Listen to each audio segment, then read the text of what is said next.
a Reform government will build an extra 50,000 affordable social homes every year for a decade. 50,000.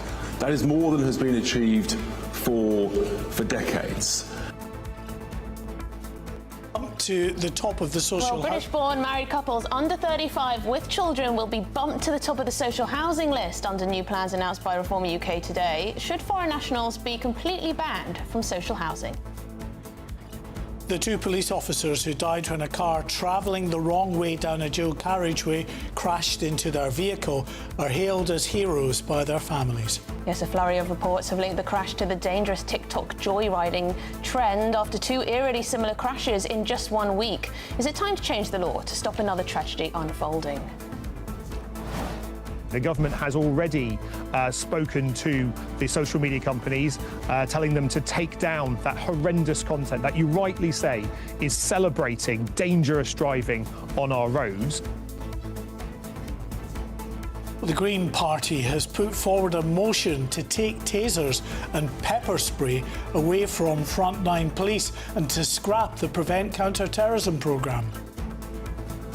Prime Minister Andy Burnham has arrived in Kyiv, marking his first foreign trip since moving into number 10, but he's already garnering some criticism after rocking up without a suit, sporting a quarter zip instead. The cost of a Sunday roast has soared, by 50% in just 5 years, with fish and chips, kebabs and pup meals also up as well. The tickets were very expensive, and we get on thinking we'd get pajamas with the flagship service, then you apparently only give them to the first 2 rows in business class flagship service. What's that all about? Yes, the actor John Barrowman has sparked controversy for complaining about not getting a set of complimentary pyjamas on his business class flight. Is he embarrassingly out of touch, or is he actually spot on? He should get what he paid for. For God's sake, don't tell him about the increase in the cost of a Sunday lunch.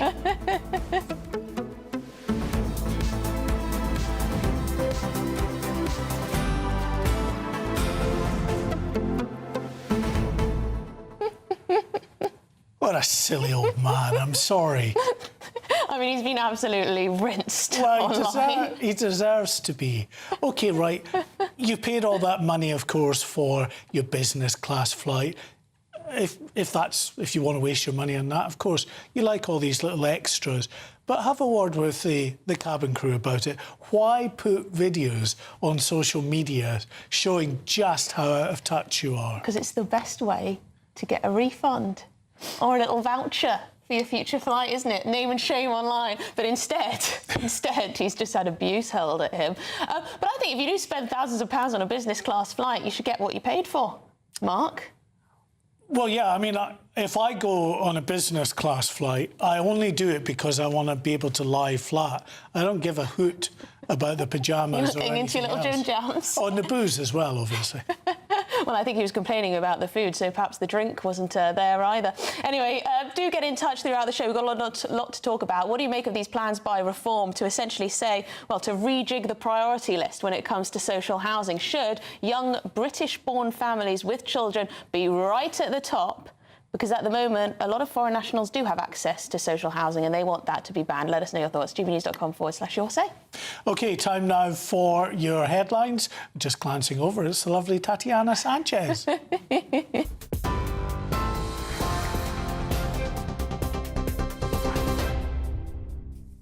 Mark, thank you very much and good afternoon. The top stories this hour. More than £250,000 has been raised for the families of two police officers who died when a car driving the wrong way on a dual carriageway crashed into their vehicle.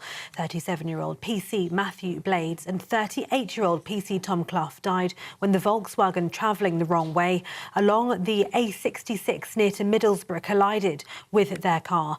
PC Clough, a veteran who served in Iraq and Afghanistan, has been described by his family as their hero. The crash also claimed the lives of 5 young men aged between 16 and 23. Social media companies have been told by the government to take down content that celebrates appalling driving following the fatal crash. Defence Minister Luke Pollard spoke to GB News. It's right that the police have time to investigate what's happened, but I think there's steps that we can take immediately. The government has already spoken to the social media companies, telling them to take down that horrendous content that you rightly say is celebrating dangerous driving on our roads. It's already illegal to drive down the wrong side of the road in the United Kingdom, and we'll learn the lessons from the police investigation, but we want that content removed online. I think it should be for the social media companies who have often argued that they can police themselves. Well, prove it here. Turn off the algorithm that incentivizes and shares this type of illegal content. Andy Burnham is in Ukraine's capital, Kyiv, for his first foreign visit since becoming UK Prime Minister, as well as chairing his first meeting of the Coalition of the Willing. The Prime Minister is set to hand over blueprints so Ukraine can build its own long-range missiles. The visit comes on Ukraine's Independence Day and after Moscow last week warned of consequences over the use of British drones by Ukraine. Kyiv has recently stepped up long-range attacks on Moscow and other Russian regions, targeting oil refineries and warehouses of the country's largest online retailer, Wildberries. Meanwhile, Ukraine and Russia continued to fire strikes at each other overnight. In other news, Reform UK says it will prioritise British-born workers under 35 when allocating social housing if the party were to enter government. Reform says on top of British-born workers, former military service personnel and married couples with children will also be prioritised. A Labour spokesperson called the plans unserious and unworkable and accused Reform of pushing gimmicks and division. Deputy Leader Richard Tice set out plans to build 50,000 affordable social homes a year. That affordable social housing in this country is broken. There is a desperate shortage. And we've got 1.3 million people on the waiting list. Now, we want to build, a Reform government will build, an extra 50,000 affordable social homes every year for a decade. 50,000. That is more than has been achieved for decades. Finally, a review is being launched into the way business rates are calculated for pubs and hotels in England and Wales and could lead to a reform of the system. The Treasury says business rates expert Jerry Sherder will lead that review into rate evaluations and report back in March next year, with the government calling for the views of landlords, hoteliers and business owners to feed into that process.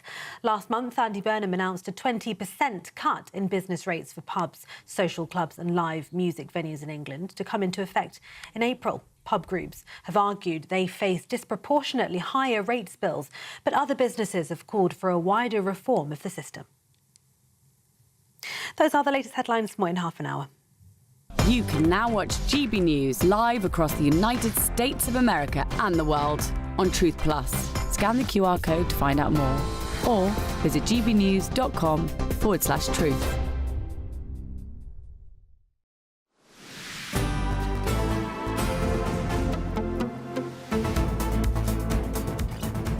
OK, 12:08 is the time. This is Good Afternoon Britain. Now, Reform UK has outlined today its plans to prioritise British-born workers for social housing. They're also pledging to build 500,000 affordable homes over a decade. That affordable social housing in this country is broken. There is a desperate shortage. And we've got 1.3 million people on the waiting list. Now, we want to build, a Reform government will build, an extra 50,000 affordable social homes every year for a decade. 50,000. That is more than has been achieved for decades. Well, we're joined now by the Reform UK member for the London Assembly, Alex Wilson. Good afternoon to you, Alex. In terms of this policy, can you tell us, first of all, how many foreign nationals are currently in receipt of social housing in the UK? Good afternoon. Great to be with you. And having just seen the announcement earlier, I think it's a really exciting policy. There's kind of two sort of prongs to it. One is ramping up the construction of new social housing to the tune of 50,000 homes a year, and secondly, looking at the way that social housing is allocated. And you're right to highlight the very large number of existing social homes that are occupied by foreign-born residents. At present, it's about 540,000 homes across the country that are in that situation. And in particular, here in London, where I represent, then somewhere in the region of half of social housing, the households are headed by a foreign-born resident. So that shows that the scale of the situation we have, the problem that we have, and why it's proven so difficult under the current rules, the current setup, for young, hard-working British families, young families in particular, who are making their start out in life, to qualify for social housing. So that's why both looking at the allocations and constructing a much greater number, both of those approaches will hopefully go a long, long way to solving this problem. Could I just confirm where you've got that figure of 500,000 houses across the country that are currently being used by foreign nationals? May well be right, but of course the government has been saying quite widely in the last week or two that only 10% of these social houses go to foreign nationals, that 90% of the social housing stock is not going to foreign nationals. Yeah, those figures are that I quoted are from MHCLG figures. 540,000 homes, which equates to about 12% of social renting households in England. So, not too dissimilar from what you said the government has said. So, and those are indeed government figures. So, about 12%. So, the majority, yes, are not. But it's a big part of the overall mix, and that's why we're looking at it. Yeah, I guess there will be a difficulty, though, because I believe those figures relate to the lead tenant being foreign-born. Of course, many of these people will have been given social housing because they have children who are likely to be British citizens, British-born even. So how easy will it be to sort of, bump them out of their social housing? Well, nothing is ever easy, and that's why we're looking at not just the allocations, but for existing. But it's the real exciting part of this policy is about the new construction, and so making sure that the new allocations for these 50,000 homes a year that will be built under this programme, and Richard outlined in the press conference how that will be funded without any kind of new net burden on the taxpayer. The allocations for those will be such that it's young British workers in particular and veterans, and there will still be priority within that for those who are escaping from domestic violence. So that's covered as well. But it's about those new allocations, how we make sure that new houses that are built for those who genuinely need them, genuinely deserve them. And Richard said in the press conference, you can't imagine any other country where it would be taken as a given that you can rock up here and suddenly be expected to have your housing costs, your welfare costs, all subsidised by the local taxpayers. That's a fundamental principle that needs to change about the way that social housing and other things are allocated in this country, because those who are here to contribute should be rewarded for that, but those who want to come and be given a freebie, it's just not acceptable anymore. And under a Reform government, that simply won't be the case. Now, you'll know that the Conservatives are proposing something quite similar. Chris Philp, the Shadow Home Secretary, has been very vocal about, he's done a video and everything about it, saying we found parts of London where 76% of social housing has a head not born in the UK. We need social housing to be for British citizens only. And it's practically the same policy as yours, isn't it? Well, imitation is the highest form of flattery, isn't it? And if they're saying similar things, that's great. But what you mustn't forget is that the vast majority of those tenants that are in those properties came here on the Conservatives' watch. So it's a bit rich of them to now be diagnosing the problem, which is actually a problem that they themselves created, without taking responsibility for them. And that's the difference fundamentally between the Conservatives and Reform. If we're both acknowledging there's a problem, that's great, but they need to hold their hands up and bear responsibility for it. We want to fix it. Just very lastly, at the moment, I believe that social housing is allocated according to need and vulnerability. This would completely switch that up. So this would prioritise young British-born families with children. They would be number one on the list. It's about both need and suitability. When council housing was created as an institution, after the war, huge explosion in the provision of social housing, council housing, it was done as a way of providing something that people could benefit from who are looking to work and start out in life and contribute. It's not it's not fair to expect the people who want to get on in life and young people aren't starting families at such an early age now because they can't get into housing. It's about creating a better, more positive, more cohesive society. The way that assets like social housing can play a role in that is absolutely fundamental to the way that we want to change the way our country works. And we want a country that incentivises people to do the right thing. That includes getting married, having families, and getting on in life, and most importantly, working. And the people that benefit most from working are those that are in work themselves, because it gives you that sense of purpose, as well as obviously a much stronger, much more reliable, much more secure income and way of life. Well, we do need more people working, that's for sure. Alex Wilson, thank you very much indeed, Reform UK member of the London Assembly. So there you go. Let us know your thoughts on that policy. I think it'll go down quite well with a lot of people. Well, yes, I mean, certainly on the surface, it seems like many people across the country would find this quite a popular option. Well, yeah. Should we move on, though? Yes, a fundraising page for the families of the two Cleveland police officers killed on duty in the early hours of Saturday morning has now raised, I'm just looking at the latest total, £395,000 for the families of those two fallen officers. Understandably, much has been said about the bravery and dedication of 37-year-old PC Matthew Blades and 38-year-old PC Tom Clough. Yes, PC Blades' widow said he was loved beyond words and gave his life in the line of duty, protecting and serving others with courage, dedication and selflessness. PC Clough's family revealed he hadn't just served the community as a police officer, but had also served his country as a veteran of the Iraq and Afghanistan wars. He was their hero, they said, always willing to jump into action whenever needed, willing to help anyone for any reason. But how long before the politicians, the media and the country, so rightly shocked and supportive of those on the thin blue line, move on? Well, we've seen this pattern so many times before, where some will return to the regular drumbeat of criticising those who try to keep the rest of us safe in often the most difficult of circumstances. In fact, already an astonishing policy proposal from the Green Party is actually advocating the removal of tasers and other personal protective kit from frontline officers. Well, in the past 5 decades, close to 200 police officers have been killed in the line of duty. Many names you'll probably remember. PC Yvonne Fletcher, gunned down outside the Libyan embassy in London in April 1984. Or PC Keith Palmer, stabbed to death by a terrorist while unarmed and guarding the Houses of Parliament in 2017. And of course, PC Andrew Harper, who was dragged to his death by 3 young criminals in the back of a stolen car in Berkshire in 2019. That case so prominent again as his family fight to prevent the release of 2 of his killers. But we want to share with you the names of some other brave officers, perhaps not so well known, but who made the ultimate sacrifice for their communities. A name for every one of the past 5 decades.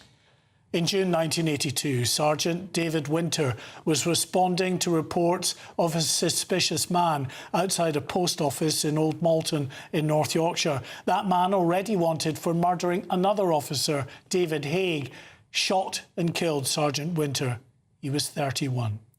In December 1991, Detective Constable Jim Morrison had given chase to a handbag snatcher in London's Covent Garden. When he caught the suspect, he was fatally stabbed. Just 26 years old, he was posthumously awarded the Queen's Gallantry Medal. Kent police officer John Odell was on traffic duty with a radar gun in December 2000 when he died. The 30-year-old constable was struck and dragged to his death by a speeding motorist. Essex officer PC Ian Dibble was off duty in his hometown of Clacton-on-Sea when he saw a gunman in July 2012 shooting at people. He was fatally shot in the chest as he tried to tackle the gunman. He was just 40 years old. And in September 2020, 54-year-old Sergeant Matt Ratner died in a custody suite in London.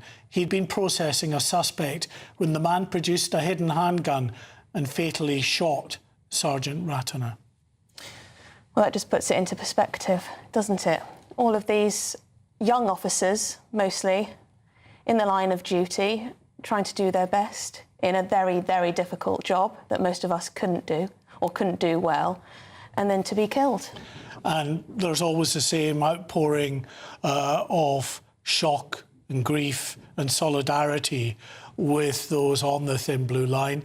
But it doesn't take long before the narrative returns to, you know, looking and taking out of context every social media video that shows an arrest that reaches a violent point, where people say, how on earth can the police be so aggressive when they're arresting that young gentleman? Shows nothing of the 20-odd minutes before, when they've been trying to reason with the same gentleman. And of course, when we're reporting on cases and incidents, we are sometimes critical of the decisions that police officers make. But it's not the police's fault, you know, for example, that government legislation dictates that they have to go through people's tweets. It's not their fault that in, you know, multicultural Britain, they have to understand the minutiae of foreign conflicts thousands of miles away to appear even-handed. There are so many things that are not their fault. As you say, it's not their fault that people will say all sorts about the way they police without understanding what actually happened in the run-up to that event. And of course, people saying things like stop and search are racist. That's not their fault. Well, one man that knows absolutely the pressures and difficult choices that officers have to make on a daily basis is a former senior Metropolitan and City of London police officer, Kevin Hurley. Kevin, good afternoon to you. Obviously, we're all currently processing the horrific nature of the death of these latest two police officers. But you've seen it time and time again. You know, people's concentration lasts so long and moves on. Indeed, and before I speak about it, I'd like to thank GBNews for actually doing something that no other media outlet does, which is recognise the price paid by so many lone police officers up and down the country. A couple of those are quite well known to me. I actually went to Yvonne Fletcher's funeral, the one who was gunned down outside the Libyan embassy, and I knew Jim Morrison, the one who was stabbed by a pickpocket in the West End.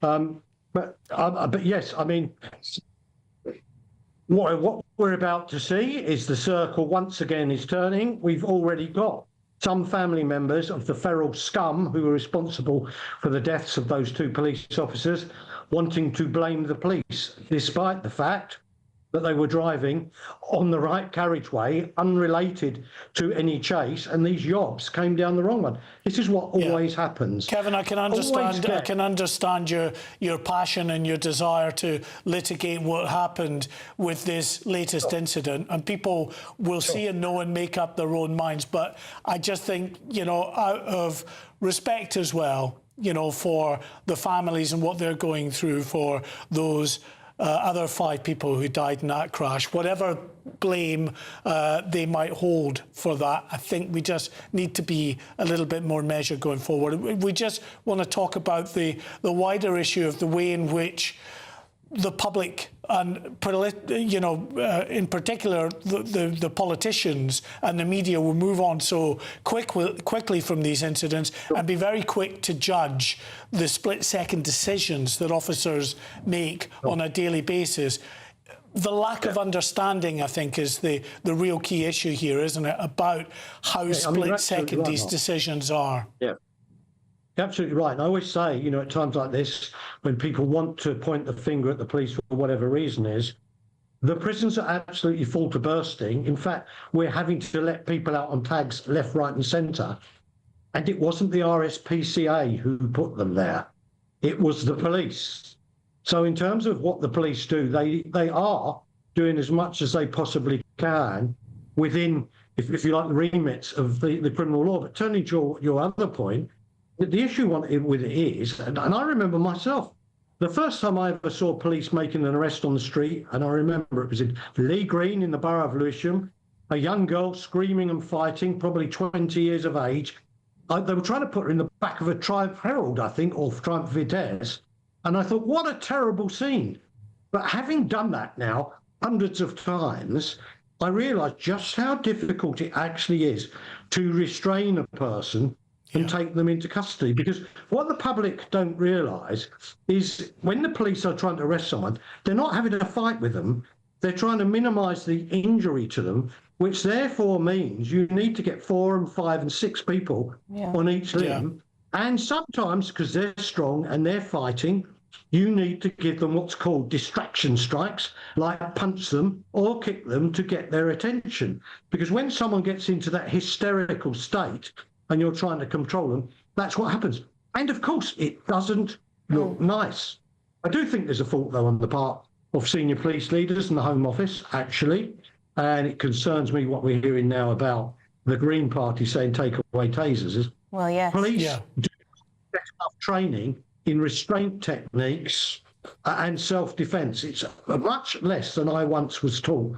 And I'm really quite surprised at what I see going on. And the Absolutely. Well, Kevin, it's a really important point you make. Kevin Hurley, we're going to have to leave it there, but really appreciate your time. Former Detective Chief Superintendent at the Metropolitan Police, Really Kevin Hurley there. that, Kevin. Listen, it's a difficult subject. We know that. It's very sensitive at this time as well. Just want to bring you a breaking update, and that's that the funding page for the 2 officers killed in this horrific incident at the weekend has now passed 400,000. That's amazing. It's just going up at such a high speed. £401,000 now raised for the families of those 2 fallen officers. That's a lot of people who, you know, realise what police officers do in day in, day out. Anyway, friends of GB News can vote on today's poll, and today we're asking, is enough being done to protect police officers? So far, 10% of you say yes and 90% say no. So if you want to join your vote to that, simply go to gbnews.com/you decide or scan the QR code here on your screen. Well, this is Good Afternoon Britain on GB News. Lots more still coming up in today's show. Yes, sex and violent offenders will be confined to new restriction zones as little as a few miles wide under a tagging regime to prevent them from reoffending. Is that a good idea? But after the break, Prime Minister Andy Burnham has arrived in Kyiv, marking his first foreign trip since moving into number 10. But he's already garnering some criticism after rocking up in a very fetching top quarter zip, I think it's called. It's not a suit, let's put it that way. It's definitely not a suit. All of that and more to come. Your GB News, Britain's #1 news channel.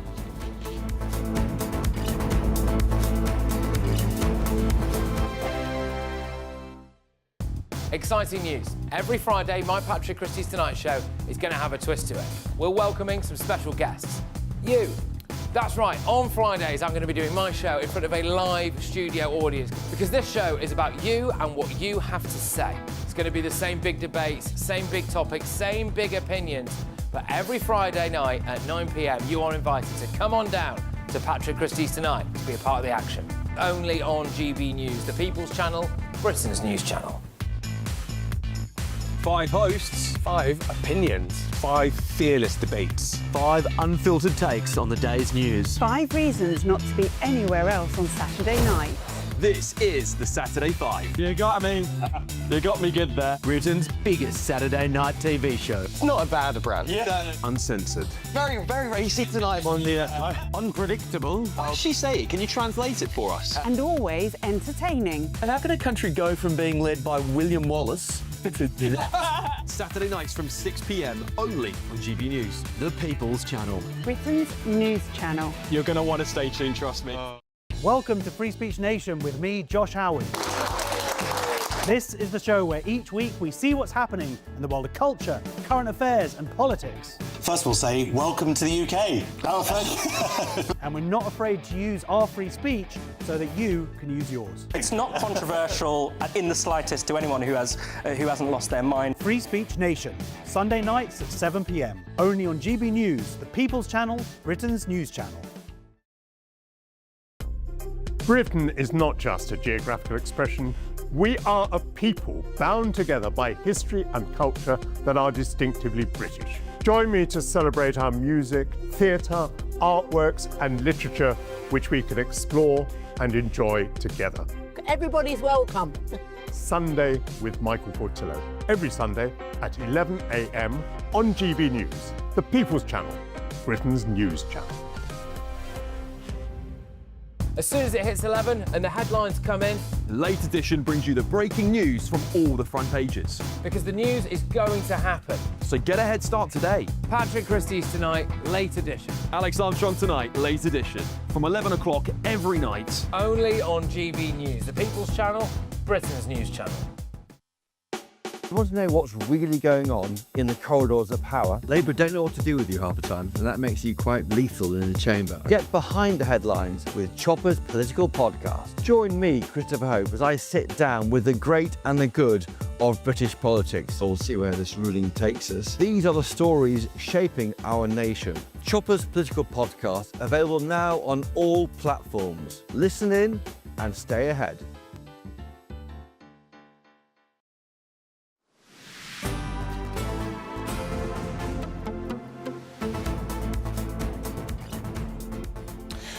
Welcome back. Well, the Prime Minister, Andy Burnham, has arrived in Ukraine's capital, Kyiv, on his first international trip as Prime Minister. He will chair his first meeting of the Coalition of the Willing, alongside other world leaders, to mark Ukraine's Independence Day.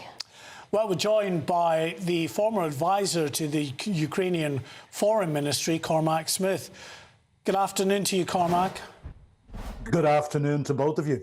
Obviously, this trip is going to be welcomed. I think we can say, as it already is becoming apparent, that Andy Burnham is not going to be quite as well travelled as his predecessor was, but obviously for the Ukrainian people, an important visit nonetheless. Hugely important. And, you know, as Prime Minister of the UK, he's got to get used to doing the international stuff. Could I say one thing? You know, you mentioned that some people he's getting some criticism for his dress.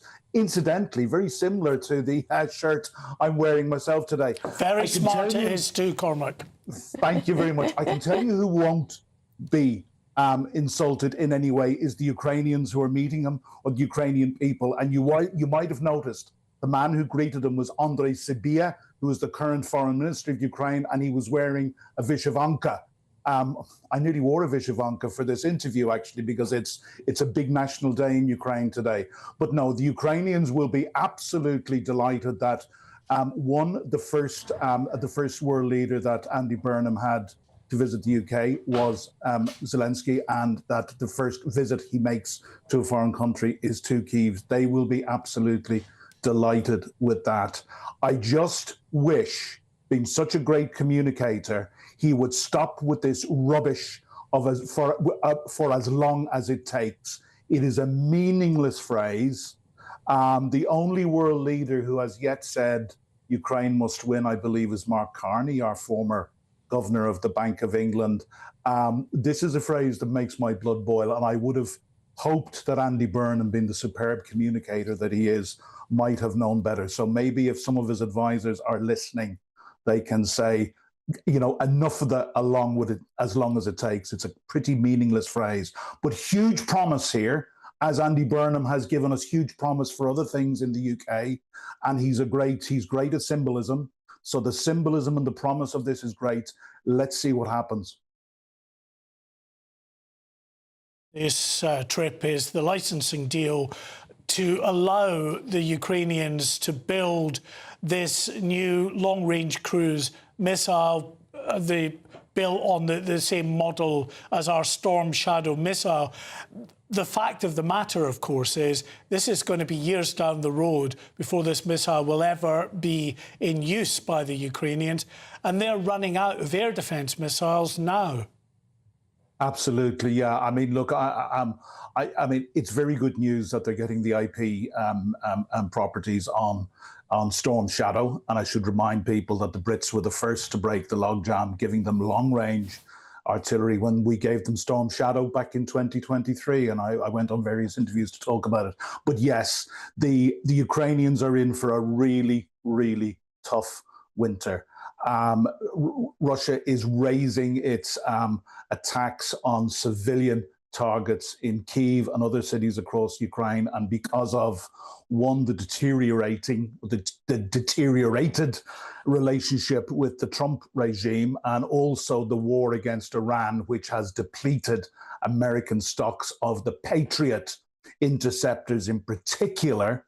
And the Patriot interceptor really is the only weapon at the moment that can shoot down these supersonic or hypersonic cruise missiles and ballistic missiles that Russia is throwing at them. And we've had nights recently where not a single Russian missile has been shot down because they simply don't have the stuff to do it. So this is the most urgent need. And I'm afraid to say my friends in Ukraine are in for a very, very tough winter when Putin is going to try and break their will. It's a really chilling note to end on. Thanks very much for your insight, Cormac Smith.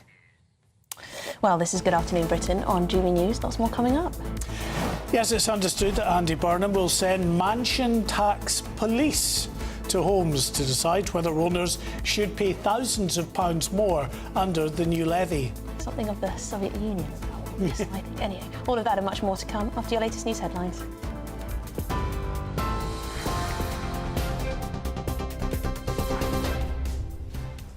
Good afternoon. The top stories. More than £250,000 has been raised for the families of 2 police officers who died when a car driving the wrong way on a dual carriageway crashed into their vehicle. 37-year-old PC Matthew Blades and 38-year-old PC Tom Clough died when the Volkswagen travelling the wrong way along the A66 near Middlesbrough collided with their car. 5 others also were killed in the crash. Andy Burnham is in Ukraine's capital Kyiv for his first foreign visit since becoming UK Prime Minister. As well as chairing his first meeting of the Coalition of the Willing, the Prime Minister is set to hand over blueprints so Ukraine can build its own long-range missiles. Reform UK says it will prioritise British-born workers under 35 when allocating social housing if the party were to enter government. Deputy Leader Richard Tice has set out plans to build 50,000 affordable social homes a year, a policy which the party claims will require no new taxes or borrowing. And a review is being launched into the way business rates are calculated for pubs and hotels in England and Wales and could lead to a reform of the system. Those are your latest headlines, more at the top of the hour. Tune in to GB News Radio wherever you are. Online, on DAB Digital Radio, on TuneIn, on Radio Player, on Nation Player and on your smart speaker. Just say, play GB News.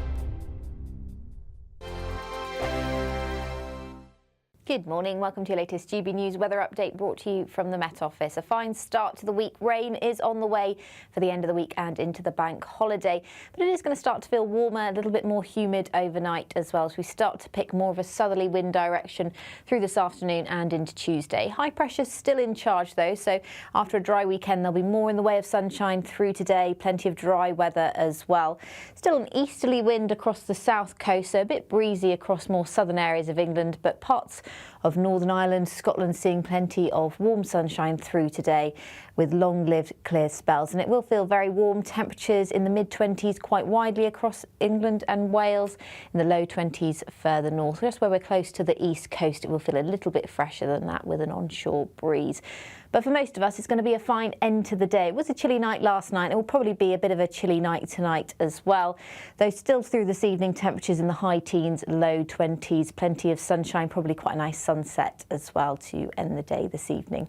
So we look further south into England and Wales, plenty more dry weather around. You can see some rain down to the south affecting the Channel Islands. And we'll start to see the impacts of that as we head into Tuesday evening. But before then, a clear and dry night to come for much of the UK. Where this easterly wind drags in more moisture from the North Sea, we could see a little bit of rain and drizzle across northeastern coasts of England, some eastern coasts of Scotland overnight. A bit more cloud in these areas overnight, so a bit of a murky start here, but for most of us a clear night and a clear start to the day. Temperatures in the mid-teens to start the day in many towns and cities, so not too bad at all, a little bit warmer than it was over the weekend. Through Tuesday afternoon, there's a chance of showers across more southwestern areas, parts of Cornwall, southwest Wales. Could see the odd shower across parts of Scotland, but for most of us, it is going to be another dry day. And in the best of the sunshine, temperatures will actually climb a little bit higher tomorrow, up to 27. Bye-bye. Thank you, Britain, for making GB News Radio such a huge success. Whether you're in the car, on the go, or listening at home, thank you for choosing us as your radio station. Good afternoon, this is the latest AI travel news from GBNews.com. The M23 southbound is blocked by an obstruction between junctions 8 and 9 in Reigate. The M11 southbound has an incident at junction 14 in Girton. The M62 westbound is closed between junctions 11 and 10 near Croft. In Scotland, the M8 eastbound has 2 lanes restricted between junctions 19 and 18 at Charing Cross. Across Wales, the M4 westbound from J24 Coldra to J26 Malpass is congested with possible delays. And on the trains, Grand Central and Great Northern services are facing major disruption on some routes, including between London and Stevenage. For more travel news, go to gbnews.com.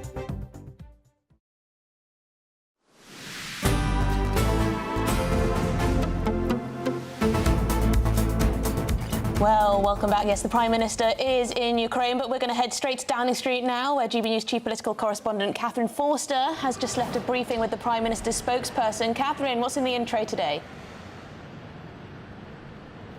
Yes, well, good afternoon from Downing Street. We only get one chance a week to ask questions of the Prime Minister's official spokesman. Much of that, of course, on Ukraine, given that he's there today. It's his first foreign visit. We asked about worries about escalation or retaliatory moves from Russia, given the noises they've been making and given this announcement today that we are giving the blueprints to Ukraine to help them build weapons in Ukraine itself to strike deep into Russia.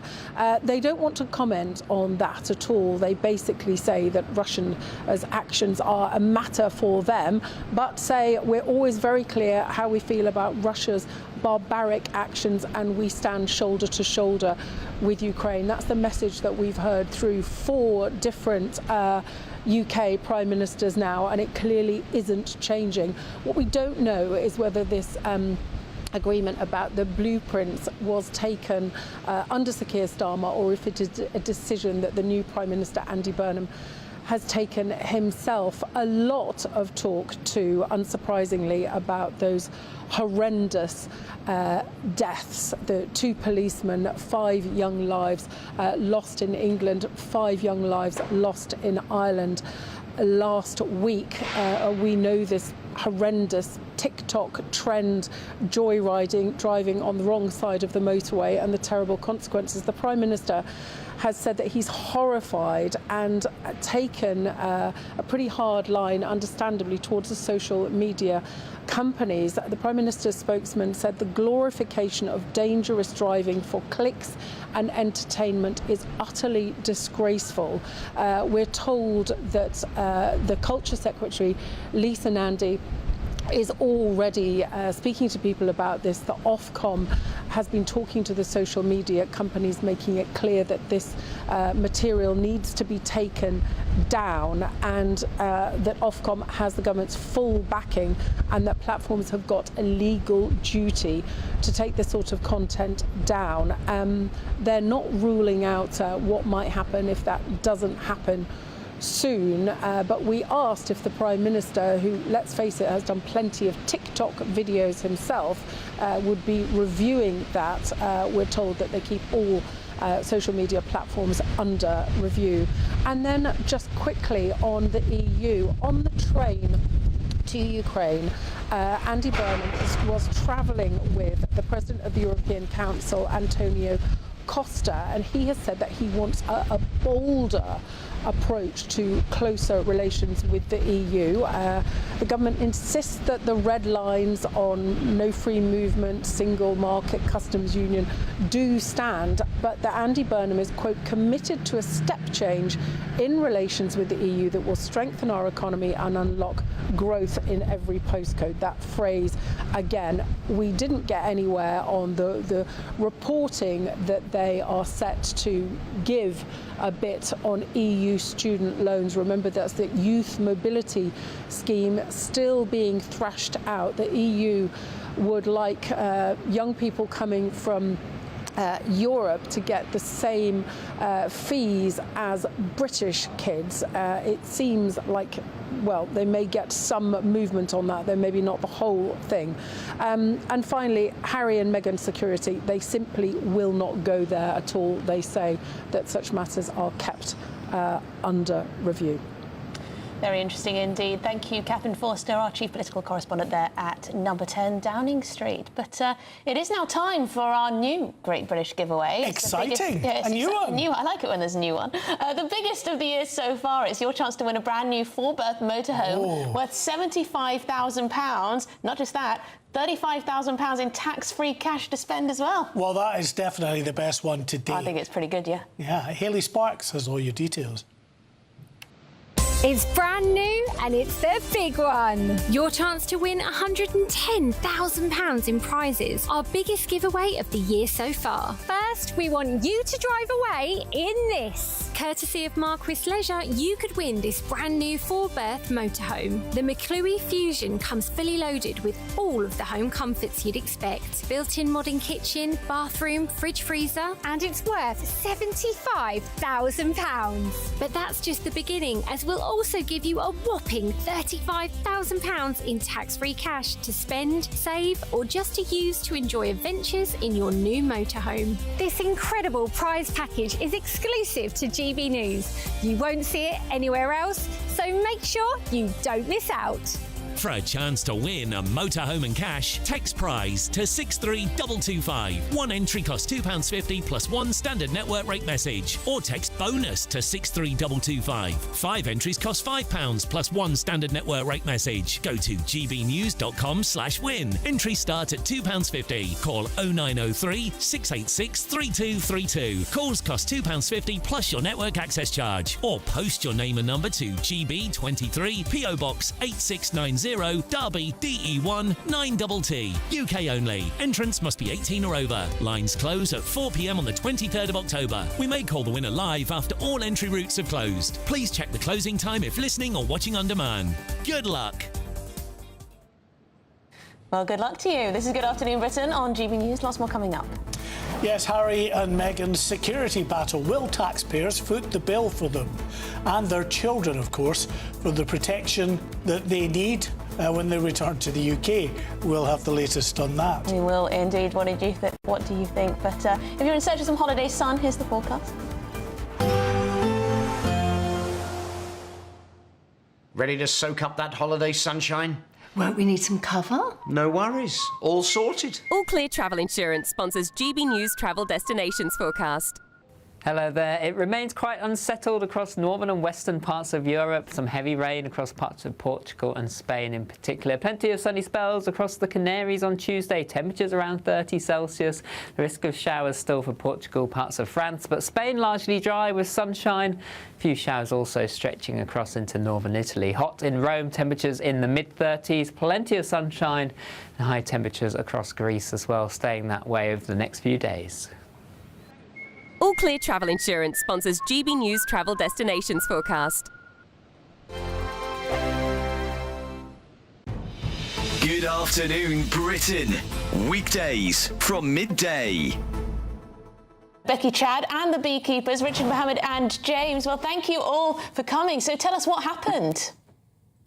So I got a phone call about 7:30 on Sunday evening from one of the rangers to tell us that there was a forest fire that was spreading quite rapidly and the bees were in danger, and if we could get down as soon as we could to get them out. Oh, I suppose this is a real challenge, because bees, whilst they do flit around all over the place, they're pretty stuck to their colonies. Yes, absolutely. The boys were the ones that were there. When we approached it, the fire was quite close to the colonies, so we had to make a decision very quickly on whether or not to remove them from the apiary or keep them there and try and just water down the area. And after we saw flames on the horizon, we decided that, no, we've just got to make the decision to move the bees to a safer place, which we did. GB News, the People's Channel. GB News Breakfast, every day from 6 a.m. I do think it's worrying that young people, I mean, are they I think they are more risk averse. Yes. I think they are scared of getting into personal space. I think you're right, there are issues about consent and everything else. But how sad that people say that it's been a year since they've been kissed. What is life for if you're not having a little kiss every now and again? Yeah, the death of the kiss. Apparently, much younger people now haven't had a good snog in over 12 months on average, the people that have been interviewed. But I would hazard a guess that that's because people are frightened. Men don't know when they can approach women anymore. Men can think 1 or 2 steps ahead on the same board, whereas a woman will think about 18 steps. So I think you're overthinking If it. a man takes you to Paris for the weekend, a woman will come back disappointed that they haven't proposed them, whereas a man thinks they've done a really great thing. Why do men always think you're going to be proposed to in Paris? That you expect that? We don't men expect are not that. Just take emotionally us to as Paris. intelligent. The People's Channel.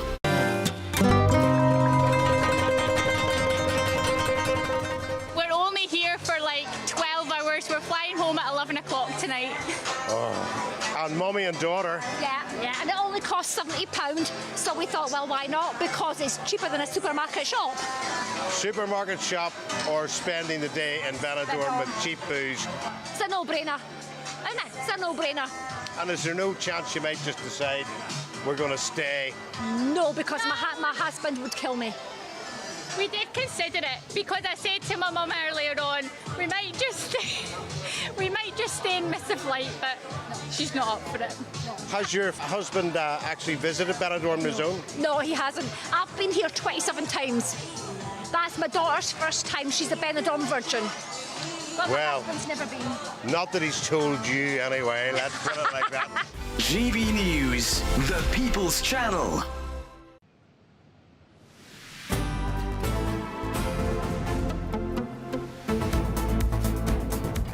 OK, 12:50 is the time. This is Good Afternoon Britain. Now, of course, with Prince Harry and Meghan's return to the UK imminent, a fresh row has erupted over whether the couple should receive royal protection. As it stands, the Sussexes may be required to fund their own private security. Otherwise, it could cost the taxpayer over £5 million a year. OK, well, joining us now is GB News royal correspondent Cameron Walker. Cameron, are they sort of looking at a hybrid position where they get security if they're going to a particular event or doing something that's very much in the public eye, but not the sort of round-the-clock 24/7 police protection that they might have as a working royal? I mean, if they're within the royal residence and doing something with the king, then obviously they're protected within that guarded perimeter. But if they are just doing their own private engagements, their own private work, as things stand, they don't currently get security. It's far too simple to simply say, are Harry and Meghan going to fund their own protection, or is the taxpayer going to do it? Because it's a little bit more nuanced. So just very, very briefly, a risk management board, an independent risk management board, was carried out last month, basically assessing the level of risk against Prince Harry and Meghan, and that would have involved security briefings and all the rest of it. Those findings have been passed on to what's called RAVEC. Now, that's a Home Office committee made up of intelligence officials, the government, the royal household and the police, and they will decide on that intelligence alone whether or not Harry and Meghan are entitled to taxpayer-funded police protection and what exactly that looks like in practice, i.e. police outriders and a backup car and 3 police officers per principal, i.e. member of the royal family, or something slightly more nuanced, as you were alluding to, Emily, which is what Lord Blunkett, the former Home Secretary, has been saying this morning, so I think The Times. The question a lot of GB News viewers and listeners have asked quite rightly over the last few weeks, well, why on earth can they not just pay for their own police protection? Why should we, as taxpayers, have to fund Metropolitan Police protection for them? Harry did actually offer to do that. A High Court judge ruled that he was not allowed because the High Court judge said that it cannot be the case that a private individual, no matter how rich they are, can effectively hire their own bodyguards, effectively hire the Metropolitan Police, because that's not what the police is for. So Harry can have all the money in the world, and the law says he cannot pay for his own Metropolitan Police protection, and that's why we're at this stalemate at the moment. But the thing is, he hasn't needed this special, police security over in California. In their other residence in Portugal, presumably they pay for their own private security. So why is it different in Britain? Is he saying, Prince Harry and Meghan, that they are at more direct risk here in Britain when they're here? They are saying when they're in Britain their security guards are not adequate enough, because in Britain they are not allowed to carry firearms and they do not have access to MI5 and MI6. So they might have guns over in California? Well, yeah, they will have. They do have guns in California. They don't have guns here. But also in California, or the United States more general, there is more access to guns for the general public, not so much here in the UK, I would suggest. And, I mean, just briefly, we've seen pop stars in the UK get police protection when they come over. So you could argue that, a man of former royal status, still obviously the son of the king, and someone who served his country is entitled to something. Well, exactly. Taylor Swift, for example, got security. There was a terror threat against her concerts in Venice. That's why the police perhaps decided to give her police protection. OK, well, thank you very much indeed. The debate continues. A Home Office spokesperson has said the UK government's protective security system is rigorous and proportionate. It is our long-standing policy not to provide detailed information on those arrangements. OK, this is Good Afternoon Britain on GB News. We do have a lot more coming up for you on the show, so don't go anywhere. But first, let's take a look at the weather.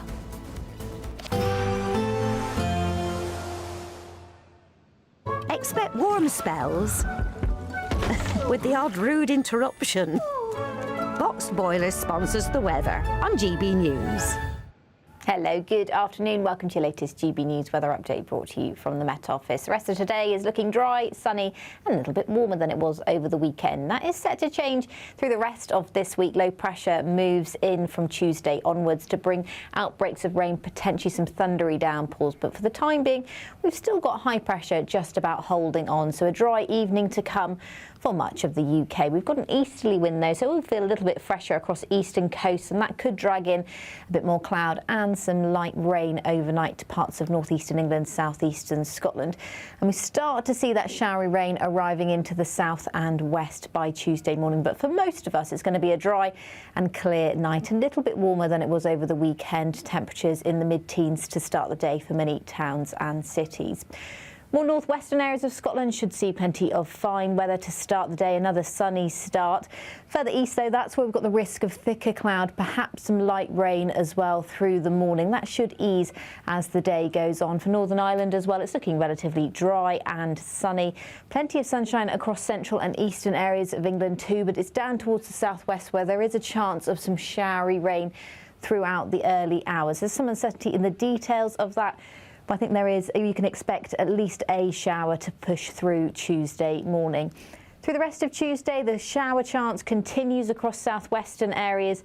Elsewhere across the UK, it should remain largely dry. That easterly wind still holding on, so at the coast a little bit fresher in the east, but inland areas, temperatures climbing towards the mid to high 20s, 27 degrees across London on Tuesday, so warmer than it was over the weekend. Into Tuesday evening, more in the way of rain will push up from the south. That's got a risk of thunderstorms in it as well, and we hold on to that thunderstorm risk through Thursday and Friday. Some quite heavy downpours just about anywhere across the country is likely. Bye-bye.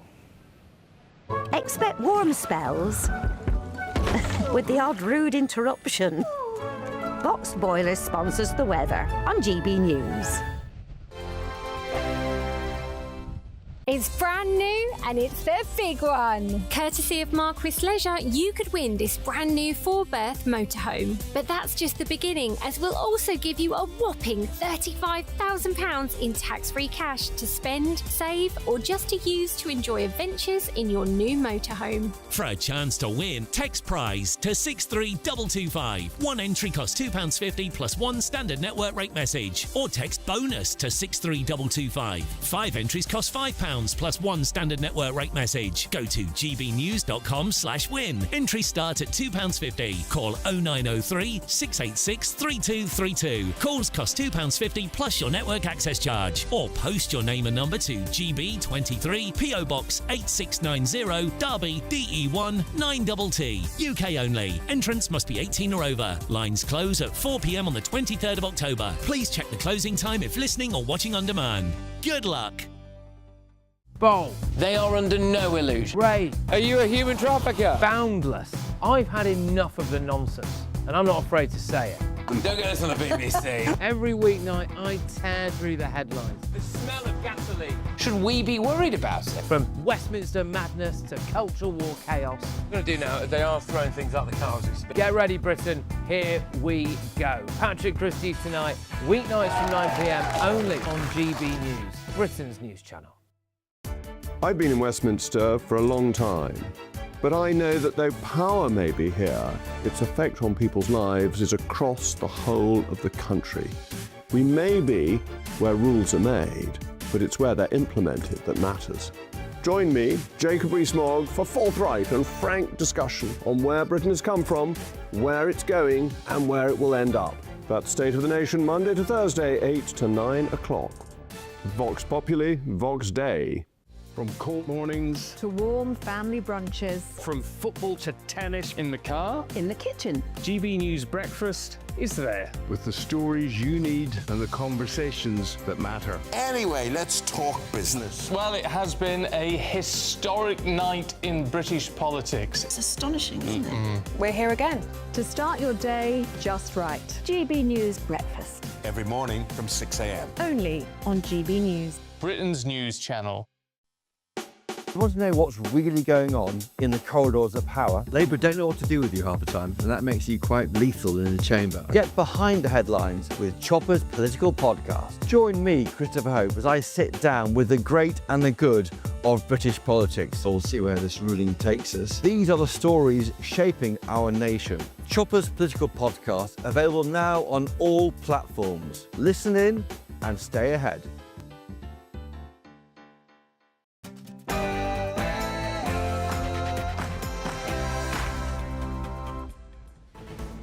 Good afternoon, Britain. It's 1 o'clock on Monday, the 24th of August. I'm Mark White. And I'm Emily Carver. A reform government will build an extra 50,000 affordable social homes every year for a decade. 50,000. That is more than has been achieved for decades. British-born married couples under 35 with children will be bumped to the top of the social housing list under new plans announced by Reform UK today. Should foreign nationals be banned from social housing altogether? The two police officers who died when a car travelling the wrong way down a dual carriageway crashed into their vehicle are hailed as heroes by their families. A flurry of reports have linked the crash to the dangerous TikTok joyriding trend after two eerily similar crashes in just 1 week. Is it time to change the law to stop another tragedy unfolding? The government has already spoken to the social media companies, telling them to take down that horrendous content that you rightly say is celebrating dangerous driving on our roads. British Prime Minister Andy Burnham has arrived in Kyiv, marking the first foreign trip he's made since moving into number 10. But he's already garnering criticism after rocking up without a suit. Sex and violent offenders will be confined to new restriction zones as little as a few miles wide under a tagging regime to prevent them from re-offending. Is this the right approach? The Green Party has put forward a motion to take tasers and pepper spray away from police officers on the front line. They also want to scrap the Prevent Counter-Terrorism programme. The tickets were very expensive, and we get on thinking we'd get pajamas with the flagship service. Then you apparently only give them to the first 2 rows in business class flagship service. What's that all about? It's an outrage. Actor John Barrowman has sparked controversy for complaining about not getting a set of complimentary pyjamas on his business class flight. Is he embarrassingly out of touch or bang on? And the cost of a Sunday roast has soared by 50% in just 5 years, with fish and chips, kebabs and pub meals all going up as well.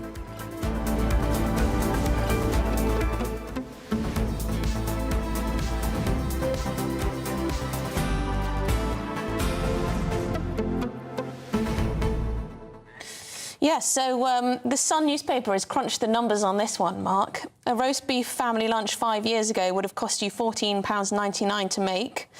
Now, apparently, it costs £22.89 on average. But is that at home? That's cooking? at home. Yeah. So the pub lunch, apparently, it costs around 18 to just under £19, although you can get it apparently at some budget pubs, who we'll not name, for about 12 or 13. Yeah, I mean, they must be making a lot of roasts to make a profit, because apparently a 1 kilo joint of beef now costs £15.96 compared to £10.19 5 years ago. I mean, I've noticed this. Yeah. Meat is becoming a luxury. Yeah, and it's just a byproduct, obviously, of the way in which the cost for so much of these products that you want to use, the meat obviously being one, but all of the vegetables as well, potatoes and other vegetables, they're all shooting up in price. It's costing more to farm them. It's costing more to import them in certain cases as well. Yeah, the farmers need to sell their food to the, you know, the butchers, the supermarket, whatever. They need to make a profit. Just on this issue of the TikTok joyriding craze that the media and ministers are talking about. Of course, the government are now saying they want to crack down on social media. You know, these sort of clips of teenagers and young people driving horrifically fast, really dangerously. Of course, not a good thing. But as you were saying, should it not be more about clamping down on people once they do? Are we not at risk of sort of, you know, scapegoating social media? Yeah, rather than actually, you know, coming down hard on these people? It's the default position of successive governments is look at an issue and then, of course, blame social media. Yeah. But the fact is, what's the government, what are authorities doing to ensure that they back up our police officers who, when they arrest and put these people eventually before the courts to make sure that they get adequate punishment. So often they're involved in really, really reckless, high-speed pursuits, putting themselves and other people's lives at risk. They get before the judges and most of them escape any kind of custodial sentence. Yeah, it's so much easier to blame it all on the big tech firms rather than actually the criminal justice system. GBNews.com/Your Say. Do get in touch throughout the show, but let's get the headlines with Tatiana.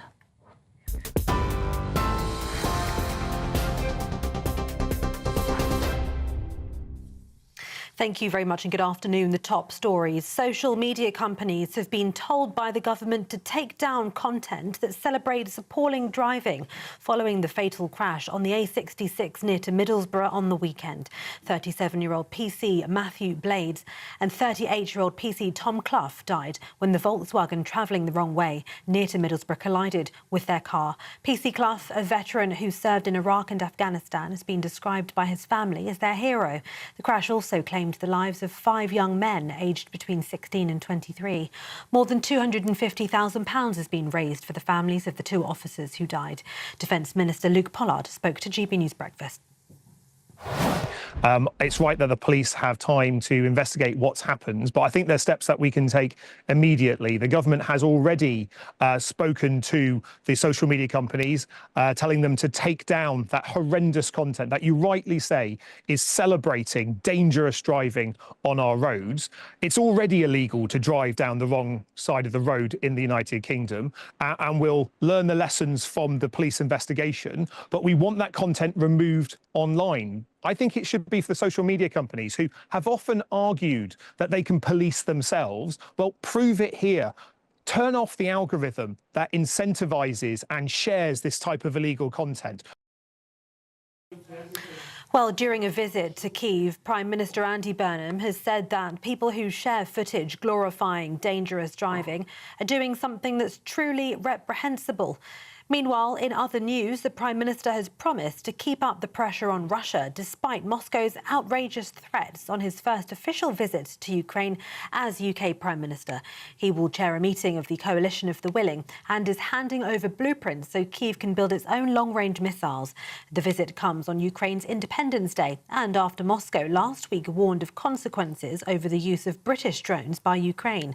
Moscow says the UK is participating in this war and the decision to hand over classified information on missiles will add fuel to the fire. Russia and Ukraine are continuing to fire strikes at one another. Ukrainian authorities saying 5 people have been killed in the Kharkiv region, while Russia says 3 teenagers were killed when a children's centre was hit by drone debris. In other news, Reform UK says it will prioritise British-born workers under 35 when allocating social housing if the party were to enter government. Reform says on top of British-born workers, former military service personnel and married couples with children will also be prioritised. A Labour spokesperson called the plans unserious and unworkable and accused Reform of pushing gimmicks and division. Deputy Leader Richard Tice set out plans to build 50,000 affordable social homes a year. That affordable social housing in this country is broken. There is a desperate shortage. And we've got 1.3 million people on the waiting list. Now, we want to build, a Reform government will build, an extra 50,000 affordable social homes every year for a decade. 50,000. That is more than has been achieved for decades. Elsewhere, police say 2 young women aged 19 and 20 have been arrested on suspicion of causing a serious injury to a child in Rochdale. Officers had responded to a concern for the welfare of a child at Spotland Tops in Rochdale yesterday afternoon. The child had fallen from a first-floor window, according to reports. Emergency services attended and the child was then taken to hospital in a critical condition. A review is being launched into the way business rates are calculated for pubs and hotels in England and Wales and could lead to a reform of the system. The government's calling for the views of landlords, hoteliers and business owners to feed into the process. Last month, Andy Burnham announced a 20% cut in business rates for pubs, social clubs and live music venues in England, come into effect in April. Pub groups have argued they face disproportionately higher rates bills, but other businesses have called for a wider reform of the rate system. And the football with which Diego Maradona scored his famous Hand of God goal at the 1986 World Cup has sold at auction for £2.5 million. Maradona famously punched the ball past goalkeeper Peter Shilton in Argentina's 2-1 quarter-final win over England. And after the game, he told reporters it had been scored a little with the head of Maradona and a little with the hand of God. Those are the latest headlines. More at 1:30. You can now watch GB News live across the United States of America and the world on Truth Plus. Scan the QR code to find out more or visit gbnews.com/truth.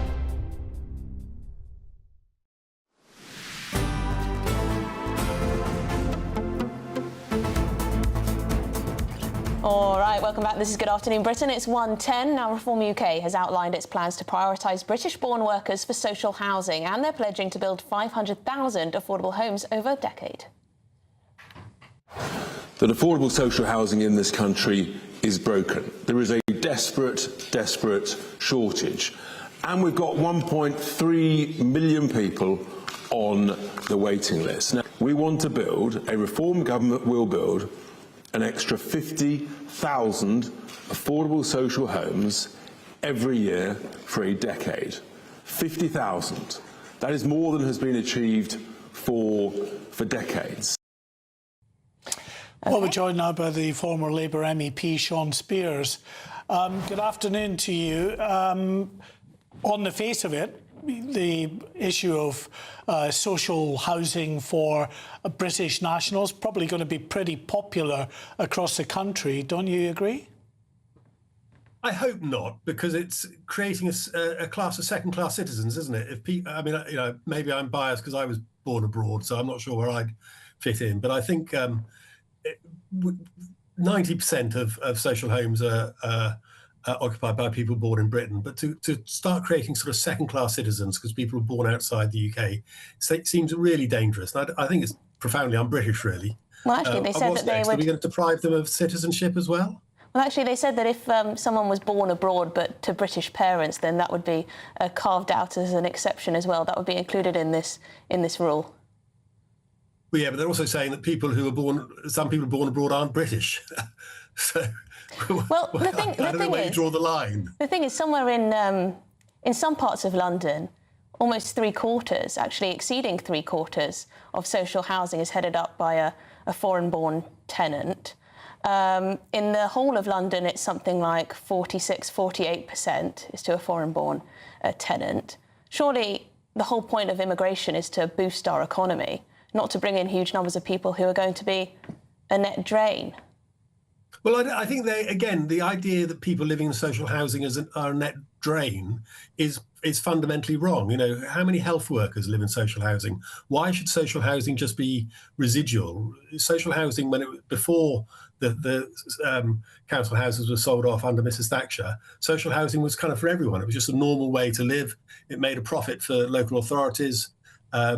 The payback time on social homes is about 25, 30 years. So then they're a good income stream for local authorities. But they've been sold off, they've been moved into the private sector. What we used to spend building social homes, we now spend on housing benefit. the one bit of the proposal I would welcome is the pledge to build 50,000 homes a year.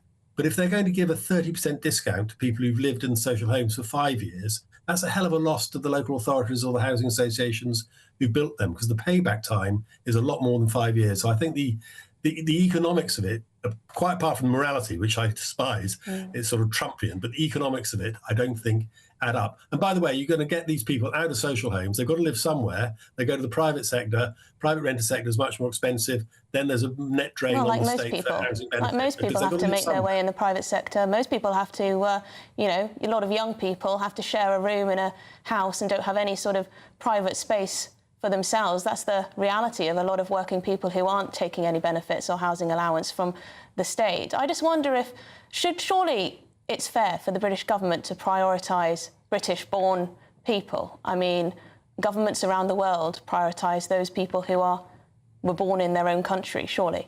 It's not that controversial, I don't think so, is it? no. We have a multinational country. I mean, I've lived abroad for sort of 10, 15 years of my life. I never expected to be treated badly or as a second-class citizen. My dad, who was in the RAF, lived abroad for a lot longer than that. Did you take benefits, though, Sean? And did you have social housing when you were in those countries? No, I didn't take benefits, but I would have had. I don't know. I mean, I've had access to healthcare and that sort of thing. That's sort of standard, isn't it? Well, I think you've obviously been in some very enlightened countries, good for you, but there are so many countries around the world who would not be giving the same in the kind of level of service that they are to foreign nationals than to their own indigenous population. Yeah, but I think when the head of Shelter, Sarah Elliott, says this is designed to stoke division, that's entirely right. Why do we have to demonise people, the people we work with, the people who are carers in the health system or in care Sean, homes? don't you think the actual fact of the matter is stoking the division? No, the actual Sorry? fact of the matter might be stoking division in a community level. You know, British families waiting decades to try and get a social home while they see a family of new arrivals going up the pecking order because of one reason or another. Isn't that what's actually stoking division, not people talking about potential policy changes? No, I don't. I think it's the demonising our neighbours and the people who, you know, health workers, care workers aren't on a big income. Why shouldn't they have? There are a lot of people in social housing who aren't working in the NHS, Sean. You know, obviously you're picking a group of people who people will appreciate the hard work that they do in the NHS, yes, but that's not across the board the situation, is it? Well, those people are going to be slung out as well. This is creating a class of second-class citizens, and it seems the precursor to denying citizenship. And I think what we have in this country, we've had for years, is a lot of diversity, a lot of people moving in, a lot of people moving out. We benefit hugely from people coming into the country. We invited them in for years to do the jobs we didn't want to do. And if you draw up the drawbridge, you're just going to end up being poorer and older, possibly whiter, but you know you're going to see the university sector decline. We've seen £3 billion lost in the university sector announced today through not having foreign nationals, EU nationals coming in. This is damaging. OK, well, a lot of people are deeply concerned about the fact that we've had immigration running in the high hundreds of thousands for God knows how many years. But Sean Spears, thank you very much indeed, former Labour MEP, putting up a strong case to rebut Reform's proposal there. OK, moving on now, and a fundraising page for the families of 2 Cleveland police officers killed on duty in the early hours of Saturday morning has now raised some $429,000. Is that, I can't quite see. Yes, 429,000, a huge sum in very little time. This comes as the Prime Minister's spokesperson vowed to work with TikTok to ensure that illegal content is immediately removed from platforms to ensure that incidents like this do not happen again. But will that work? Joining us now is technology journalist Will Guyot. Will, this is very interesting. When something awful happens, often the response is to clamp down on social media. How would that happen in practice? It's going to be very interesting to see what particularly happens here, whether or not the government's saying to TikTok, you need to be more tightly across this, whether they're actually going to have a room of humans somewhere in Europe over the next week or couple of weeks, keeping an eye on this rather than relying on artificial intelligence and other moderation tools that they've put in place. What's particularly interesting about this is ByteDance, the owners of TikTok themselves, were invited by Irish ministers, because we had a similar incident in Ireland a week or so ago, which we definitely know was linked to the use of social media. Social media was used by some of the people who tragically died, and they were also encouraging this kind of dangerous driving content, the young people involved. TikTok were invited to go and talk to ministers, and they refused to do so. Now, they did say they didn't want to talk when there was an active police investigation, but this is what causes a lot of the concern around these instances. You end up with somebody like me here talking on GB News rather than somebody from ByteDance telling you exactly how their service works. It's quite interesting how things get flagged, though, because, for example, I took a video TikTok of myself, and I was the passenger in the car, and it clearly got reported and was taken down for dangerous content, and I was just the passenger. So at the moment, does it very much rely on people reporting videos as dangerous? Well, I haven't got the context of what was contained in your video when you were the passenger, so therefore I'm not quite sure to comment on that particular video. But it depends. They use algorithms to detect vehicle motion and various other bits and pieces right now, but they don't talk very publicly about how this works in particular.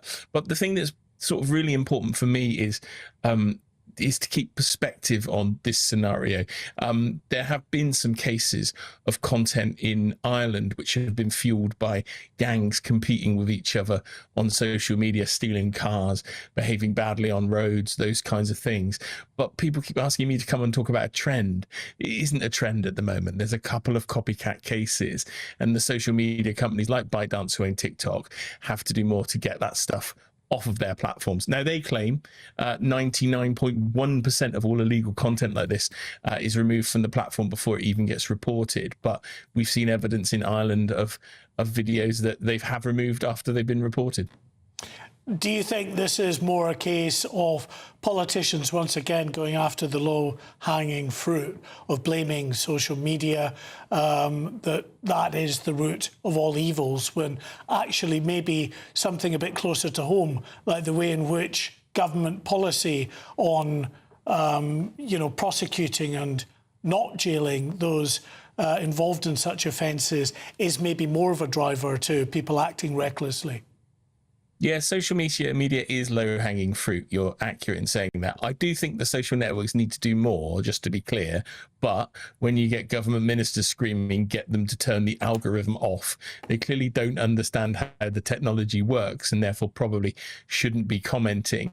I think the situation we find, in one of the trickiest things in situations, tragic situations particularly, nobody ever says what was going on with the families, because whoever thought it was acceptable and, as a young person to be intentionally filming this kind of content for social media clout or for likes or competing with another gang, it says something very dark about the society that we found ourselves in. Now, social media is responsible for a chunk of that, we can definitely argue, but also it's about parental responsibilities. It doesn't all sit right at the door of the social networks. They've given people the tool to exhibit this bad behaviour very publicly.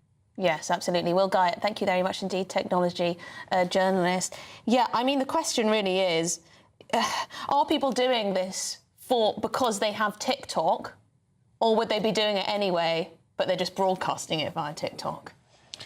Are they only driving recklessly in this manner so that they can put it on social media? I don't know. They might be doing it anyway. Yeah, I think they probably would be, off joyriding. And I mean, that's been a phenomenon for as long as you've had fast cars.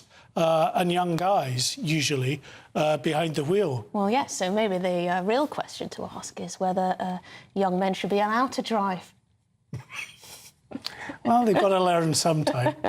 No, I don't really think that. But there are a lot of people asking, the government to bring in some kind of curfew for male drivers, for young male drivers, or you're not allowed to drive your mates around of the same age or something like that. Is that a little authoritarian? I mean, they're responsible for the most crashes, aren't they, young men? Yeah, no, that's certainly true. But perhaps that would be a bit much, I think. OK, well, friends of GB News can vote on today's poll. Today we're asking, is enough being done to protect police officers? So far, just 8% say yes, 92% of you say no. If you want to vote, simply go to gbnews.com/you decide. Or, of course, you can scan the QR code on your screen. Well, this is Good Afternoon Britain on GB News. Lots more coming up. Yes, the Green Party has put forward a motion to take tasers and pepper spray away from frontline police officers. And also, they want to completely scrap the Prevent Counter-Terrorism programme. But after the break, sex and violent offenders will be confined to new restricted zones as little as a few miles wide under a tagging regime to prevent them from reoffending. Lots to talk about. This is GB News, Britain's news channel.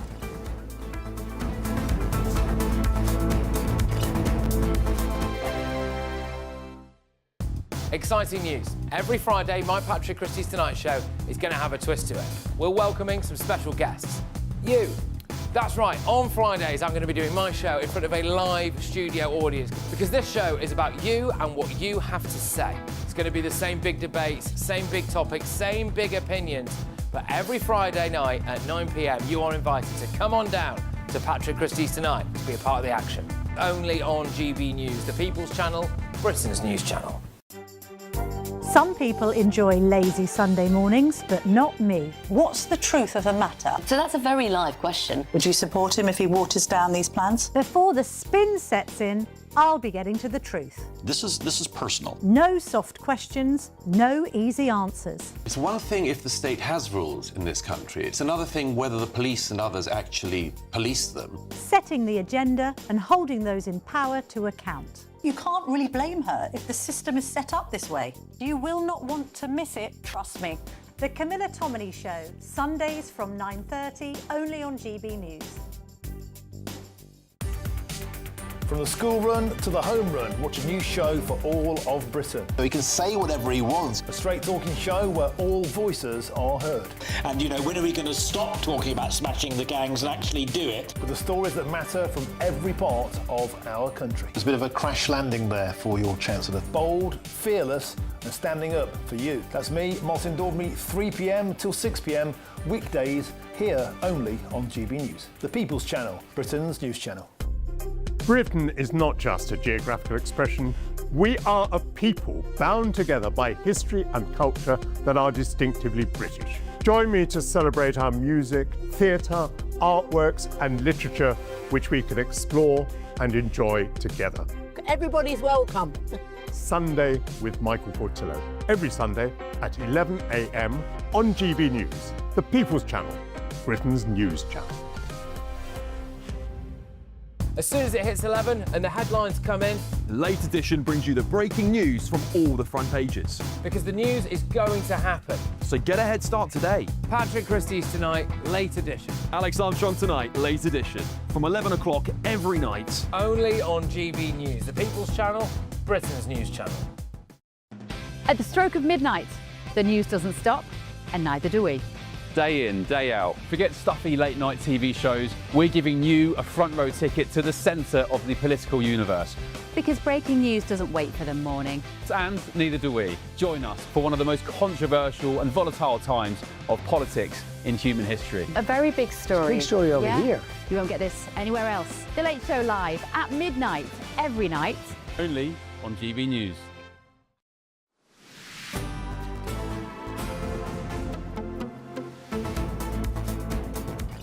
It's 27 minutes past 1 now. Sexual and violent offenders could be confined to designated restricted zones under a new government scheme designed to give victims greater freedom and protection.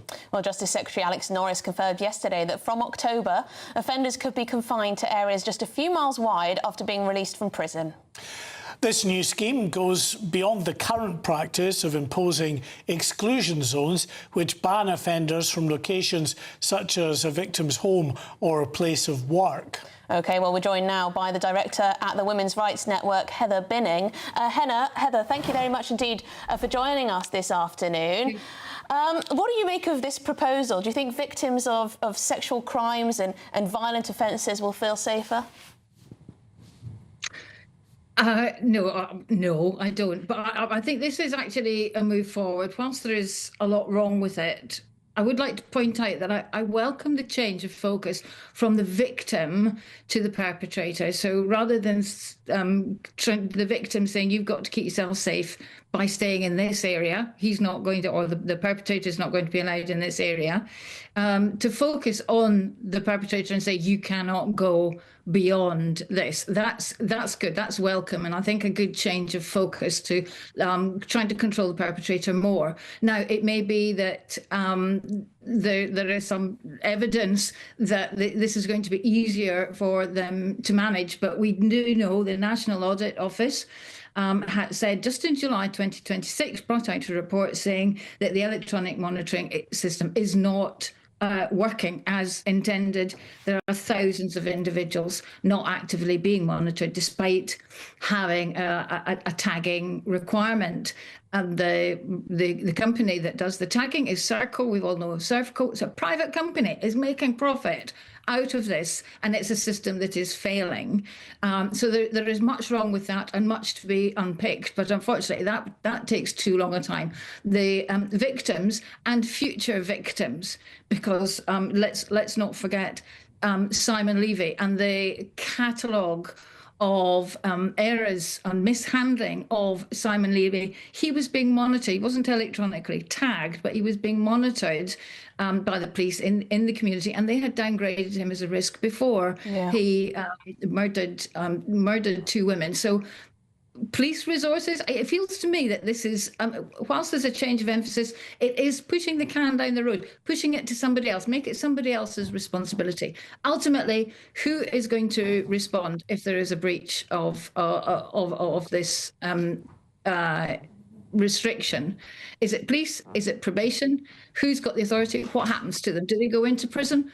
Have we got enough prison places? We know that we don't, because they're coming up with all sorts of reasons to manage this in the community, manage evil perpetrators, guilty people that have been guilty of heinous crimes, managing them in the community doesn't strike me as being very satisfactory, and certainly not one that would make women or other victims, vulnerable people, feel very safe. I think you're right to highlight the issues around electronic tagging in particular.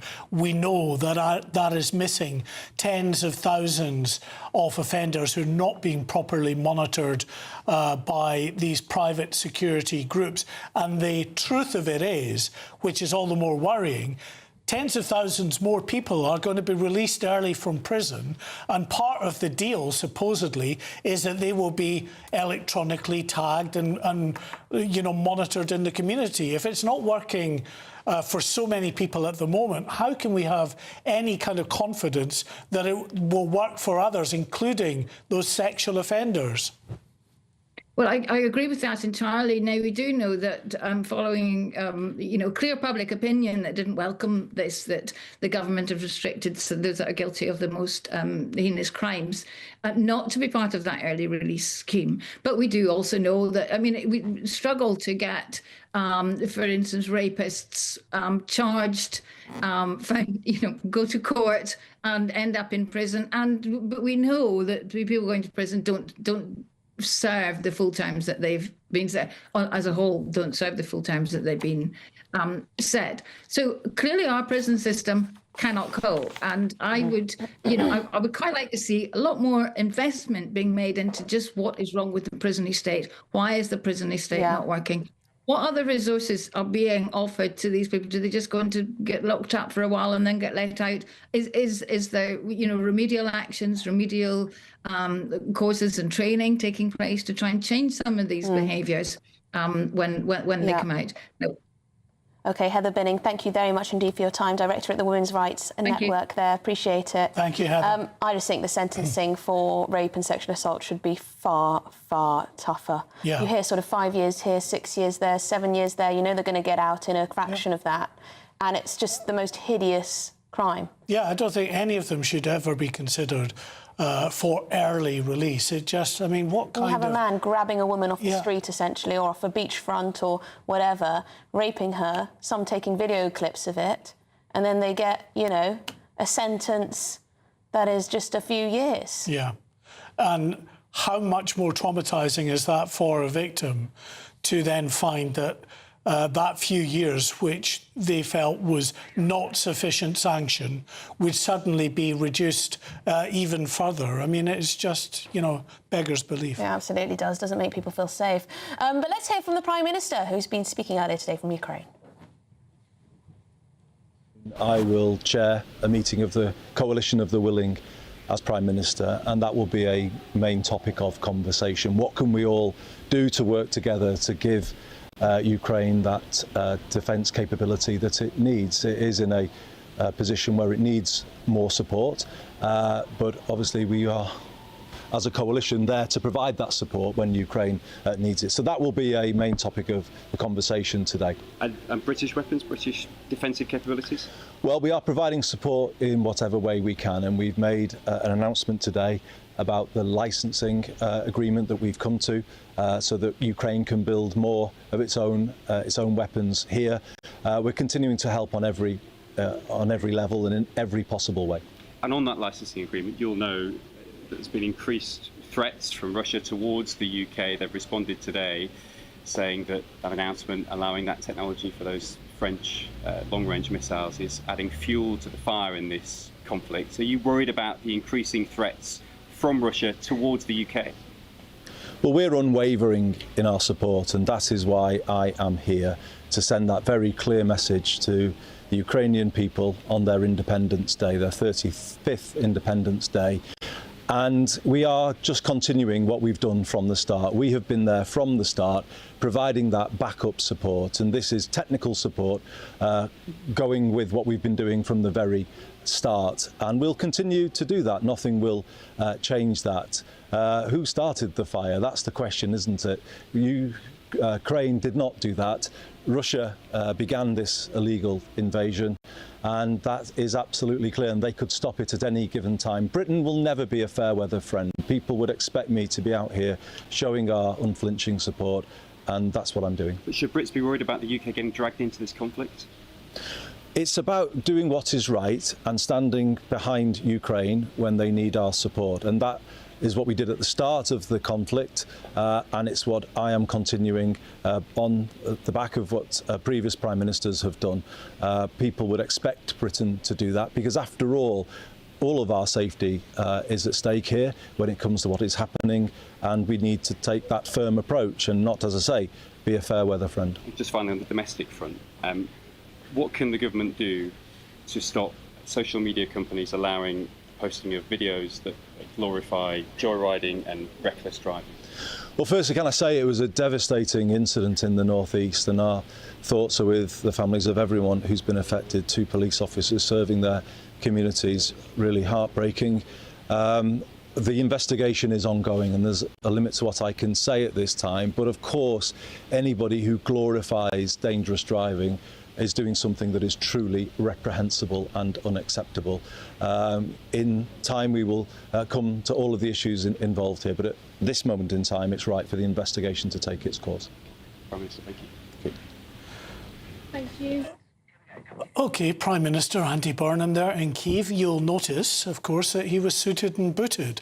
So, from that point, maybe that was his travel clothing that he was wearing before. Not that that's at all important, because, of course, it's the content of what he was talking about in terms of the UK's unflinching support for Ukraine. And that point, Emily, the interesting point, I thought, responding to the Russians saying that, you know, by giving Kyiv the blueprints for constructing their own missiles, that was playing with fire. And Andy Burnham saying there, well, you know, on the issue of that, you know, it's all about who started this in the first place, who started that fire, and it was Russia. And Britain, he said, will never be a fair weather friend. Will that save us money, showing Ukraine the blueprint on how to make their own? Well, potentially. It's our missiles that we then don't have to give to Ukraine. They will still need money and component parts potentially. In the meantime, I don't know how many of the component parts they'll be able to build in country in Ukraine. Presumably, getting the blueprints means that they'll be able to do much, if not all of it, themselves, which will be cheaper for them and will not then diminish our sort of valuable stocks of the cruise missiles. I mean, it'd be quite something if a Prime Minister of ours came out and said, we don't stand shoulder to shoulder with Ukraine, or we're going to give less support. I mean, they all have been saying the same thing, haven't they? Pretty much. We stand behind Ukraine, we'll do everything we can. This is a war on Europe, not just Ukraine, etc., etc. Let us know your thoughts, gbnews.com/your say. OK, Green Party members are considering a motion that would remove tasers and pepper spray from police officers as part of a major overhaul of crime and justice policy. Yes, these suggested proposals also include scrapping the government's Prevent Counter-Terrorism programme, ending the routine police presence in schools and shifting funding away from policing and prisons. Yes, they want to move towards a utopia where we don't need prisons at all. That's the aim. Defund the police type model. Yes, essentially, yes. Well, political opponents said the proposals raise fresh questions about the Greens' commitment to protecting the public from terrorists and violent criminals. Yes, Chris Philp, the Shadow Home Secretary, described the plans as the Greens' latest madness. So there you go. Well, we're joined by former head of National Counter-Terrorism and Security Office, Chris Phillips even. Good afternoon. Oh, and also the Chair of Communities Against Violence, Ken Hines. Good afternoon to you both. Chris, listen, you know, I think most people have open mouths at the thought that officers should be sent off onto the front line with little to no personal protective equipment such as tasers and pepper spray. What's your take? Well, this is really sixth form politics, and it's a group of people or a person who's come out with an idea that is just so ridiculous. It doesn't even, we shouldn't even really be talking about it. The simple fact is that tasers, CS, were brought in as a measure that to stand between having no protection and using guns. And the simple point is these sort of things are used in situations to prevent violence from escalating. And someone who's come up with this idea really has not got any experience of the subject matter they're talking about. So it's just crazy. Well, that's probably true. Ken, why shouldn't police officers, frontline police officers, have things like tasers and pepper spray at their disposal? I'm not excluding all officers. I'm just raising concerns about officers carrying equipment that can harm others, and where I'm coming from is it's about the temperament of that officer and the judgment.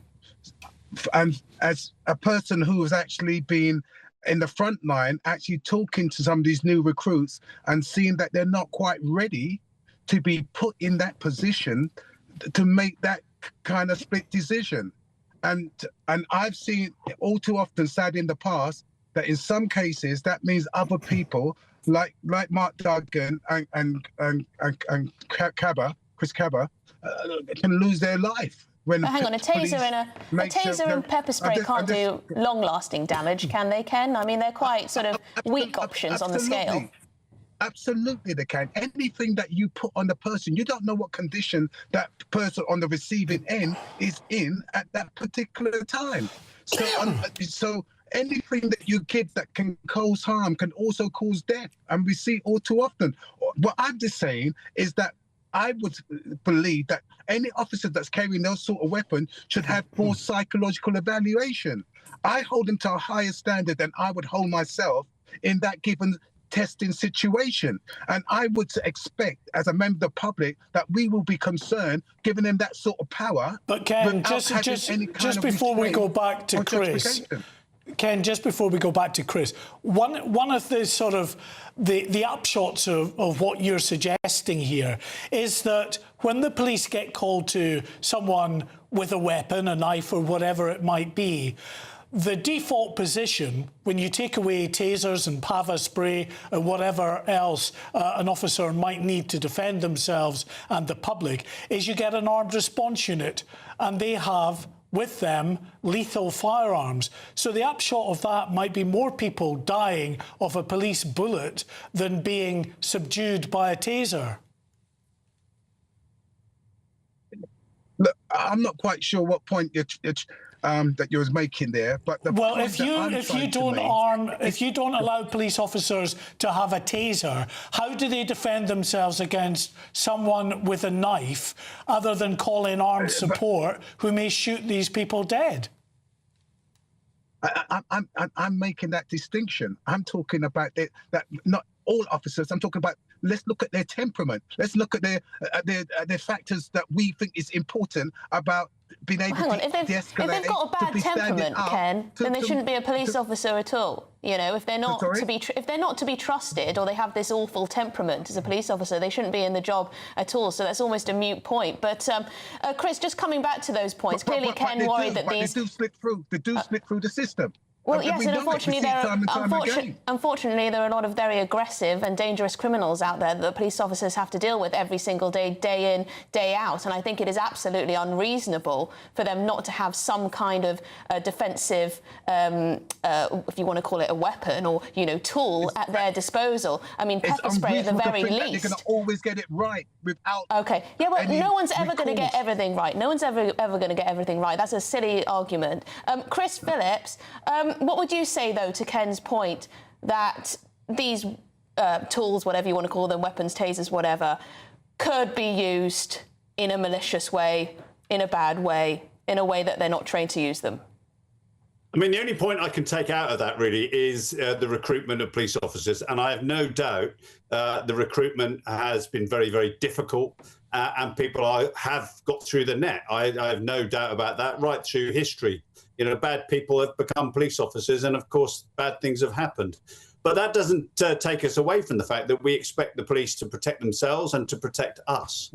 If you have someone with a knife coming at you, you have a duty to give that officer some protection, but also allow the officer to protect members of the public. And the whole point of pepper spray and tasers is the fact that it doesn't take someone's life pretty much ever. I mean, there has been the odd incident, I think, where it's been misused, but generally it's an instant finish to the situation and allows the person to be arrested without too much violence. I mean, I'd rather be tased and hit over the head with a truncheon or with a stick. And I think, we've got to be sensible about this. We live in a world where people do carry knives, and we have to be able to deal with that. OK, thanks, Chris. Just one final point to Ken, briefly, if you could, Ken. But if you're asking a frontline officer to confront someone with a knife, for instance, and you're denying them the ability to carry a taser, pava spray, whatever other defensive aids, how do you suggest they deal with that person with a knife, Ken? OK, we're going to wrap it up. We're never going to hear from Ken as to how he would suggest that they defend themselves. I guess just talk to them nicely. Chris Phillips and Ken Hines, thank you very much indeed for your time. I'm just thinking, in practice, if I was being attacked and a police officer, came up, I'd want them to get their taser out, at the very least.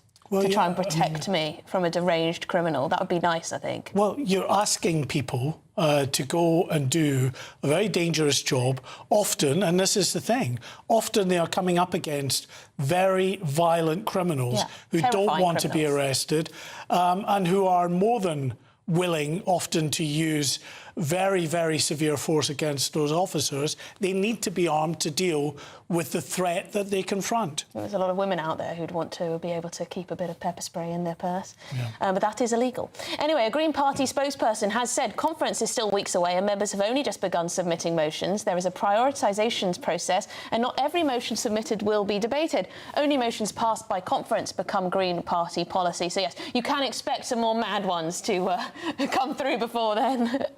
I'm sure they would dispute the term mad, but anyway. Friends of GB News can vote on today's poll. Today we're asking, of course, whether we're doing enough to protect our police officers. If you want to vote, simply go to gbnews.com/you decide, or of course you can scan the QR code. So far, 7%, and it's reducing all the time, say yes, we're adequately protecting the police. 93% now, Emily, say no, we're not. Yeah, I think some of you are, you know, are not impressed with some of the decisions that police officers have made in recent months, years, whatever.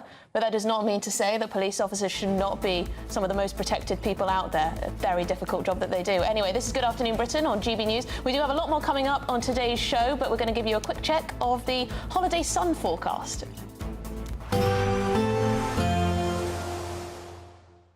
Ready to soak up that holiday sunshine? Won't we need some cover? No worries. All sorted. All Clear Travel Insurance sponsors GB News Travel Destinations Forecast. Hello there. It remains quite unsettled across northern and western parts of Europe. Some heavy rain across parts of Portugal and Spain in particular. Plenty of sunny spells across the Canaries on Tuesday. Temperatures around 30 Celsius. The risk of showers still for Portugal, parts of France, but Spain largely dry with sunshine. A few showers also stretching across into northern Italy. Hot in Rome, temperatures in the mid-30s. Plenty of sunshine and high temperatures across Greece as well, staying that way over the next few days. All Clear Travel Insurance sponsors GB News Travel Destinations Forecast. Good afternoon, Britain. Weekdays from midday. I remember it vividly, the first dogfight over Biggin Hill, over New Addington. And this particular morning, the war started. My mother had asked me to go and get her a pint of beer from the... She wasn't a drunkard or anything, but she liked to drink on a Sunday morning. So she said, oh, son, she said, go down and get me a bottle of beer, will you? I mean, all was quiet in the Western Front. So I said, yes, Mum. So I'm going down the road now. I hadn't gone quarter of a mile, and all of a sudden there's this confusion, all this noise and that, zooming and banging. I thought, what on earth's that? And I looked up, and there they were, dogfighting over New Addington. GB News, the People's Channel. Good afternoon, Britain. Weekdays from midday. Joining us now is Head of Advocacy at Big Brother Watch, Jack Colson. Jack, interested to know your view on this. You know, why shouldn't I be able to wear my Meta glasses around? Well, certainly there are times and places where Meta glasses might be of use, particularly for those with visual impairments. The technology really could be a breakthrough, but we see these as the tip of an iceberg. Meta's glasses have already been potentially linked to facial recognition technology, which really would be a stalker's charter. And we are operating in an environment where perpetrators of harassment feel safe to use this technology when really it's the public who ought to feel safe. So the government ultimately are going to have to explore restrictions on this kind of technology, and we're seeing civil society push back. GB News, the People's Channel.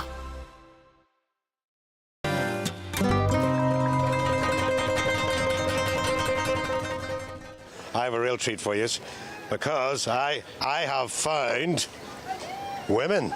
Yes, and these women are badly behaved in Benidorm, and they've been here for... How long have you been here? Since Tuesday. Yeah, just a week this time. Normally we do 2 weeks, but just a week this time. And whereabouts in the UK are you from? From Surrey. Surrey. Manchester. Salford. Doncaster. Quite the mix, I would say. Are you getting ready to go into the strip? Oh, 100%. Yeah, why not? It's iconic. We do culture first and then the strip. That's the right way round, right? if you say so. Will you be out on the strip?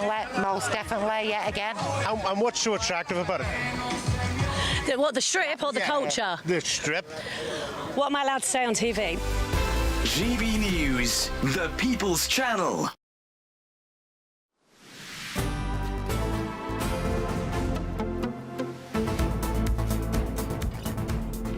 Welcome back to Good Afternoon Britain. Now, some breaking news. 9 men and 3 women, aged between 19 and 61, have been arrested by officers investigating the events leading up to the crash on the A66 in Cleveland, which left PC Matthew Blades and PC Tom Clough dead. This is now according to Cleveland police, confirming that number of arrests. Yeah, so it's 9 men. 3 women, aged between 19 and 61, all arrested by officers investigating the events leading up to this fatal car crash on the A66, which of course left PC Matthew Blades and PC Tom Clough dead. Now, understandably, people may be saying, well, look, the 5 people in the vehicle have died, how can there be arrest? But as part of a wider-ranging investigation, associates, friends, families, anyone related to an individual might, for whatever reason, form part of that investigation. They may be arrested for questioning initially. We'll see where this goes. But, I mean, I think significant news anyway that 9 people have now been arrested in connection with that horrific crash on Saturday, the early hours of Saturday morning in the Cleveland police area. Well, this is Good Afternoon Britain on GB News. We do have a lot more coming up on today's show. We're going to be talking a bit more about that proposal from Reform UK about social housing. Should it only go to British people, in particular British-born families under the age of 35 with children? Should they be right at the top of the list? Let us know. But let's get the weather first.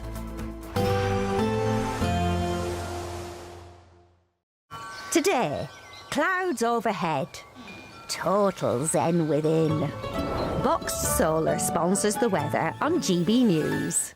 Hello, good afternoon. Welcome to your latest GB News weather update brought to you from the Met Office. The rest of today is looking dry, sunny and a little bit warmer than it was over the weekend. That is set to change through the rest of this week. Low pressure moves in from Tuesday onwards to bring outbreaks of rain, potentially some thundery downpours. But for the time being, we've still got high pressure just about holding on. So a dry evening to come for much of the UK. We've got an easterly wind though, so we'll feel a little bit fresher across eastern coasts, and that could drag in a bit more cloud and some light rain overnight to parts of northeastern England, southeastern Scotland.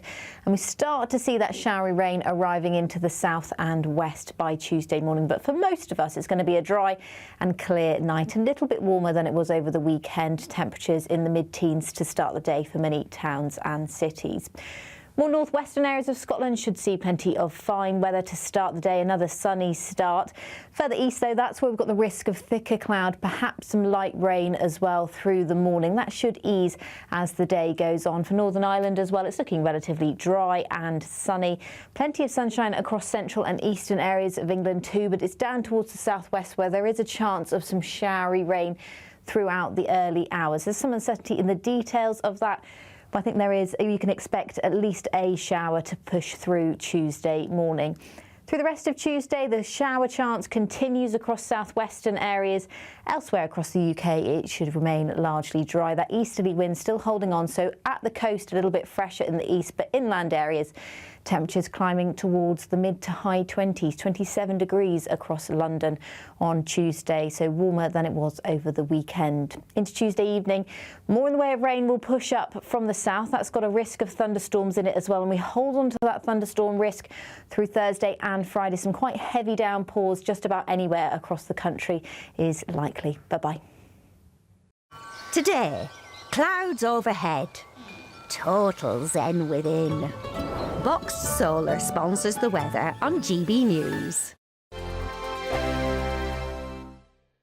It's the biggest, greatest Great British giveaway of the year so far. Courtesy of Marquis Leisure, this brand new McClure Fusion could be yours. We'll also boost your bank account too with a further £35,000 in tax-free cash to spend however you like. For a chance to win, text prize to 63225. One entry costs £2.50 plus one standard network rate message. Or text bonus to 63225. 5 entries cost £5 plus one standard network rate message. Go to gbnews.com/win. Entry start at £2.50. Call 0903 686 3232. Calls cost £2.50 plus your network access charge. Or post your name and number to GB23 PO Box 8690 Derby DE1 9TT. UK only. Entrance must be 18 or over. Lines close at 4 p.m. on the 23rd of October. Please check the closing time if listening or watching on demand.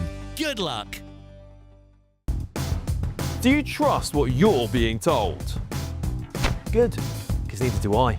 Those are just facts. I'm Alex Armstrong, and on my show, we'll expose the spin. Well, I want to answer that, because you didn't let me last time, because you always speak over me. The broken promises. To deny that is denying the truth. And the hypocrisy. Needs to stop. You think we can allow? Politics, policy, parliament.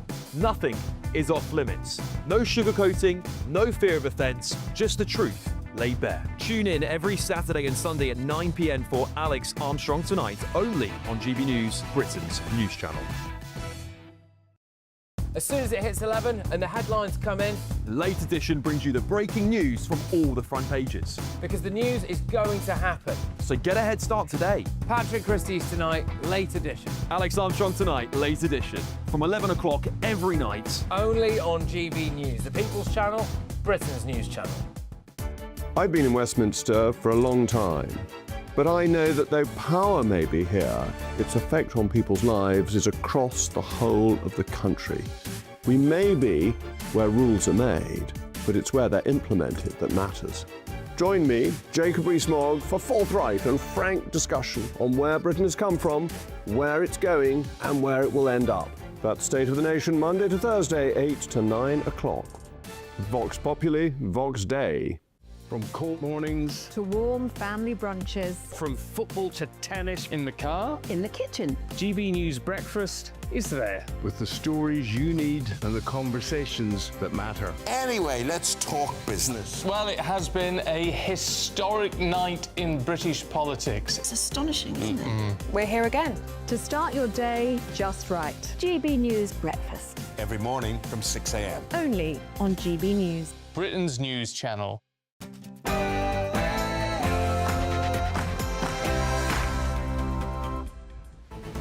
Well, good afternoon, Britain. It's 2 o'clock on Monday, the 24th of August. I'm Emily Carver. And I'm Mark White. Breaking news, 9 men and 3 women aged between 19 and 61 have been arrested by officers investigating the events leading up to the horrific crash on the A66 in Teesside over the weekend that left PC Matthew Blades and PC Tom Clough dead. A reform government will build an extra 50,000 affordable social homes every year for a decade. 50,000. That is more than has been achieved for decades. British-born married couples under 35 with children will be bumped to the top of the social housing list under new plans announced by Reform UK today. Should foreign nationals be banned from social housing? It's understood that Andy Burnham will send mansion tax police to homes to decide whether the owners should pay thousands of pounds more under the new levy. University leavers are facing the worst jobs market on record. Are young people being badly let down, and why are more teenagers than ever heading to university if it's just not leading to graduate jobs?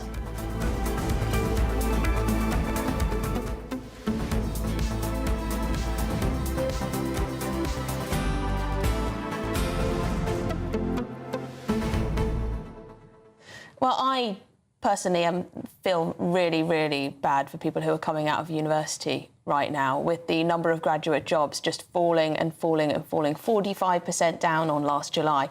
You've done your A-level, you've done your GCSEs, you've done your A-levels, you've gone to study something you enjoy or are passionate about or think it's going to land you a good job in the future.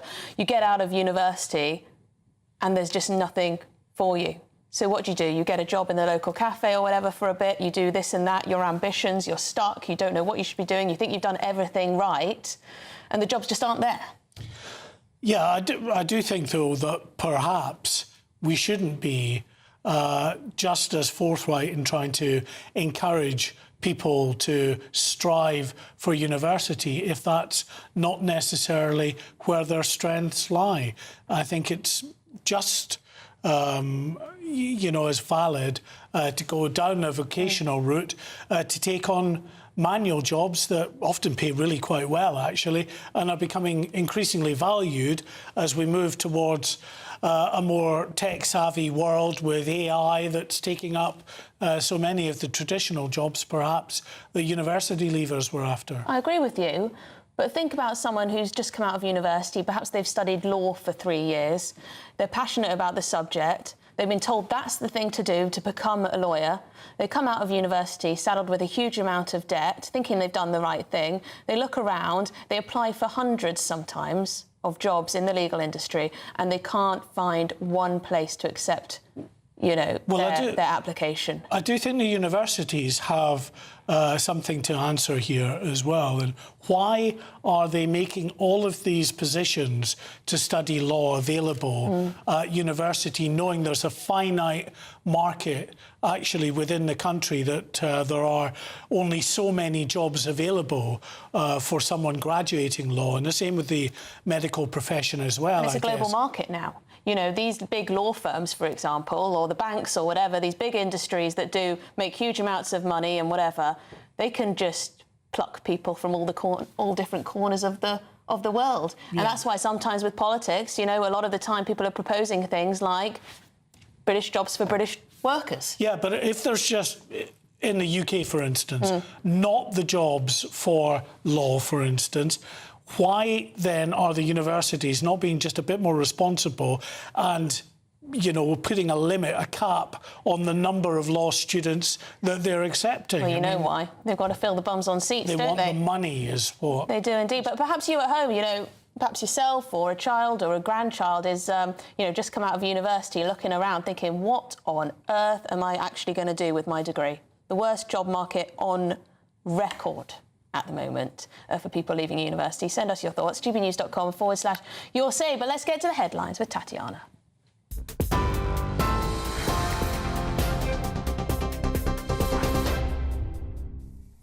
Good afternoon. The top story is that breaking news that Cleveland police says 12 people have been arrested in connection with the collision that killed 7 people, including 2 police officers. In a statement, the force says it received several reports of 2 vehicles being driven dangerously on Saturday. One of the vehicles, believed to be a Volvo XC60, was seen ramming into properties in the Middlesbrough area. The force says this car has been recovered as part of the investigation. The statement goes on to say a second vehicle, a Volkswagen Passat, is believed to be associated with the Volvo. 9 men and 3 women aged between 19 and 61 have been arrested across Teesside on suspicion of offences including possession of a firearm and participating in the activities of an organised crime group. The police officers, PC Matthew Blades and PC Tom Clough, were killed when the Volkswagen collided with their car in the early hours of Saturday morning. The 5 people in the other vehicle were also killed. 4 of those killed in the Volkswagen, which hit the police vehicle, had previous police convictions. Defence Minister Luke Pollard spoke to us this morning. It's right that the police have time to investigate what's happened, but I think there's steps that we can take immediately. The government has already spoken to the social media companies, telling them to take down that horrendous content that you rightly say is celebrating dangerous driving on our roads. It's already illegal to drive down the wrong side of the road in the United Kingdom, and we'll learn the lessons from the police investigation, but we want that content removed online. I think it should be for the social media companies who have often argued that they can police themselves. Well, prove it here. Turn off the algorithm that incentivises and shares this type of illegal content. In other news, Prime Minister Andy Burnham has promised to keep up the pressure on Russia despite Moscow's outrageous threats on his first official visit to Ukraine as UK Prime Minister. He will chair a meeting of the coalition of the willing and has handed over blueprints so Kyiv can build its own long-range missiles. The visit comes on Ukraine's Independence Day and after Moscow last week warned of consequences over the use of British drones by Ukraine. Moscow says the UK is participating in this war and the decision to hand over classified information on missiles will add fuel to the fire. Russia and Ukraine are continuing to fire strikes at one another. Ukrainian authorities saying 5 people have been killed in the Kharkiv region, while Russia says 3 teenagers were killed when a children's centre was hit by drone debris. We are just continuing what we've done from the start. We have been there from the start, providing that backup support, and this is technical support going with what we've been doing from the very start, and we'll continue to do that. Nothing will change that. Who started the fire? That's the question, isn't it? Ukraine did not do that. Russia began this illegal invasion. And Reform UK says it will prioritise British-born workers under 35 when allocating social housing if the party were to enter government. Reform says on top of British-born workers, former military service personnel and married couples with children will also be prioritised. A Labour spokesperson called the plans unserious and unworkable and accused Reform of pushing gimmicks and division. Deputy Leader Richard Tice set out plans to build 50,000 affordable social homes a year. That affordable social housing in this country is broken. There is a desperate shortage. And we've got 1.3 million people on the waiting list. Now, we want to build, a Reform government will build, an extra 50,000 affordable social homes every year for a decade. 50,000. That is more than has been achieved for decades. Those are your latest headlines. Back to Mark and Emily. You can now watch GB News live across the United States of America and the world on Truth Plus. Scan the QR code to find out more or visit gbnews.com/truth.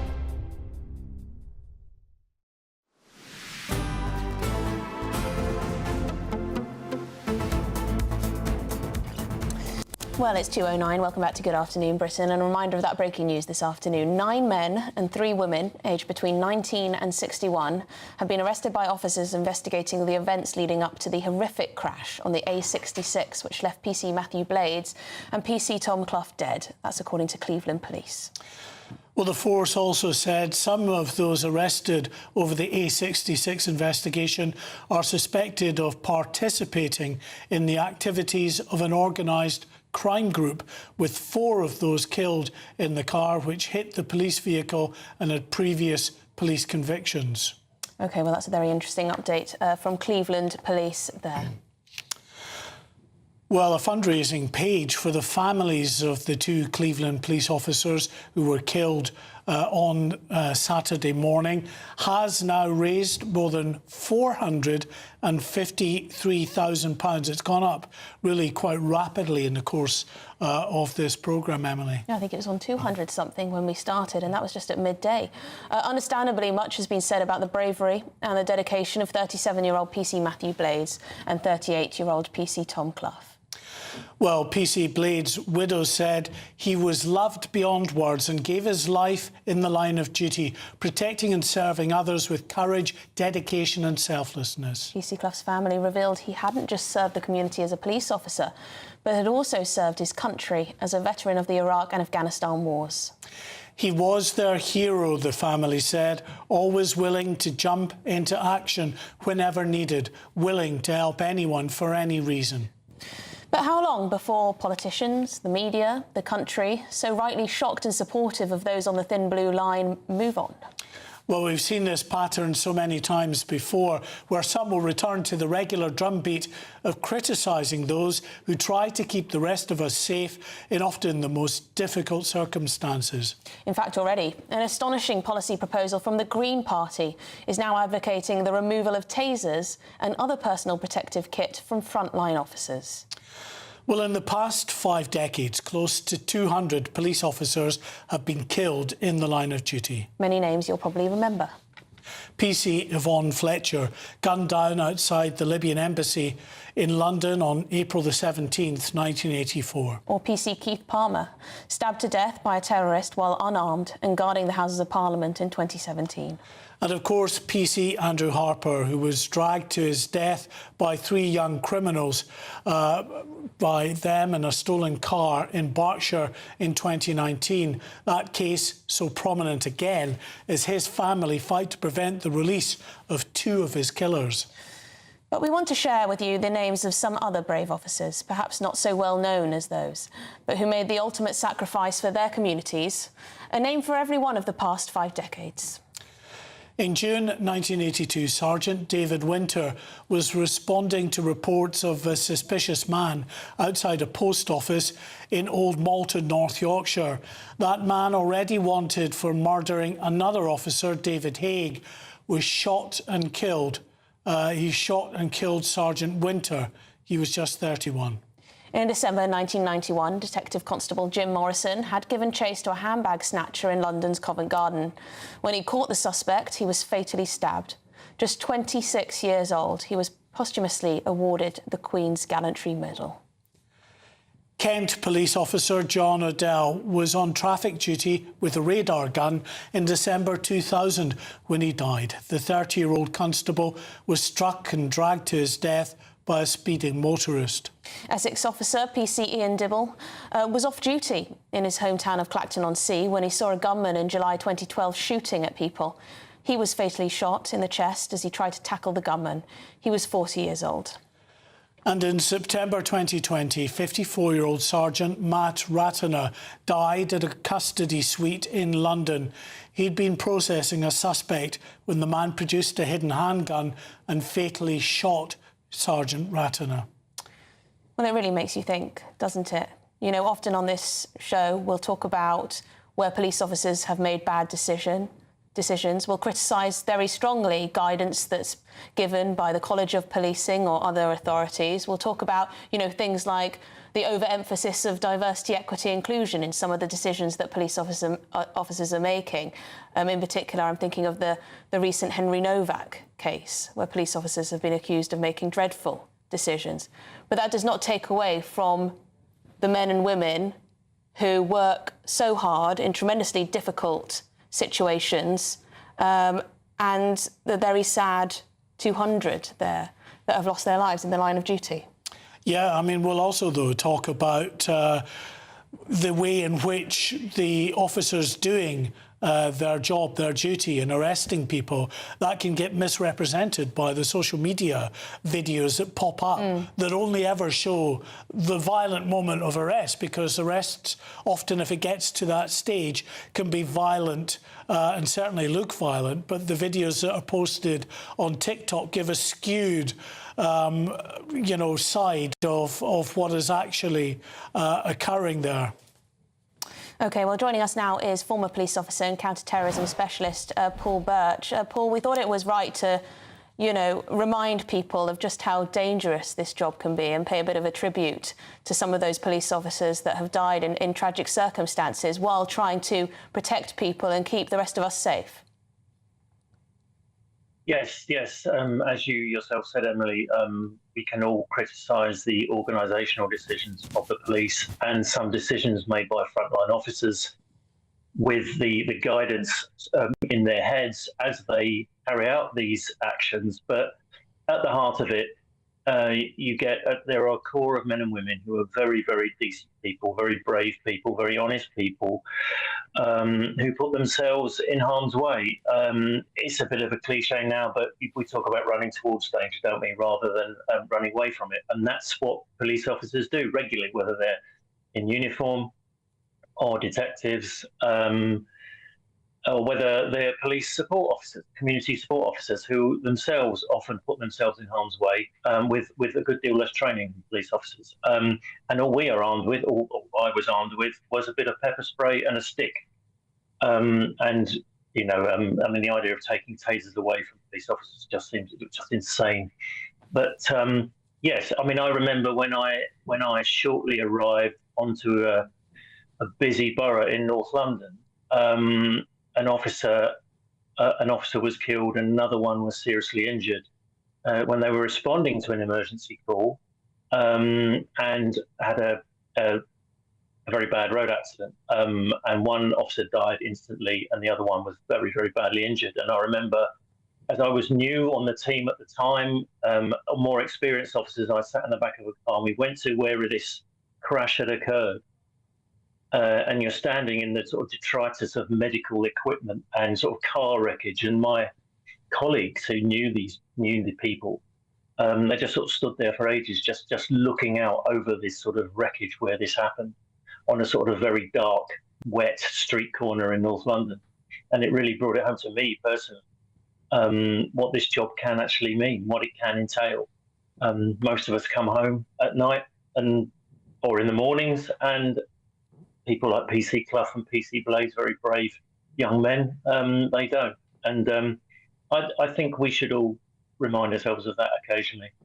Yeah, well, thank you for sharing your experience there, Paul, because I think many people probably just don't realise the trauma that's involved with the job, the frontline job, when you're seeing not just the loss of your colleagues, but obviously you're seeing death and destruction on an almost daily basis. Do you think that people, in terms of the way they view the police, and okay, during times as we see them at the moment where there's been a tragedy and politicians and commentators are out there paying their respects, but do you think for the most part people just do not have the same level of respect for the job that police officers do these days than did perhaps a few decades ago? No, I think you're right, Mark. I think you're completely right. And a lot of it is the fault of the organisation itself with some of the decisions they make and the actions they carry out.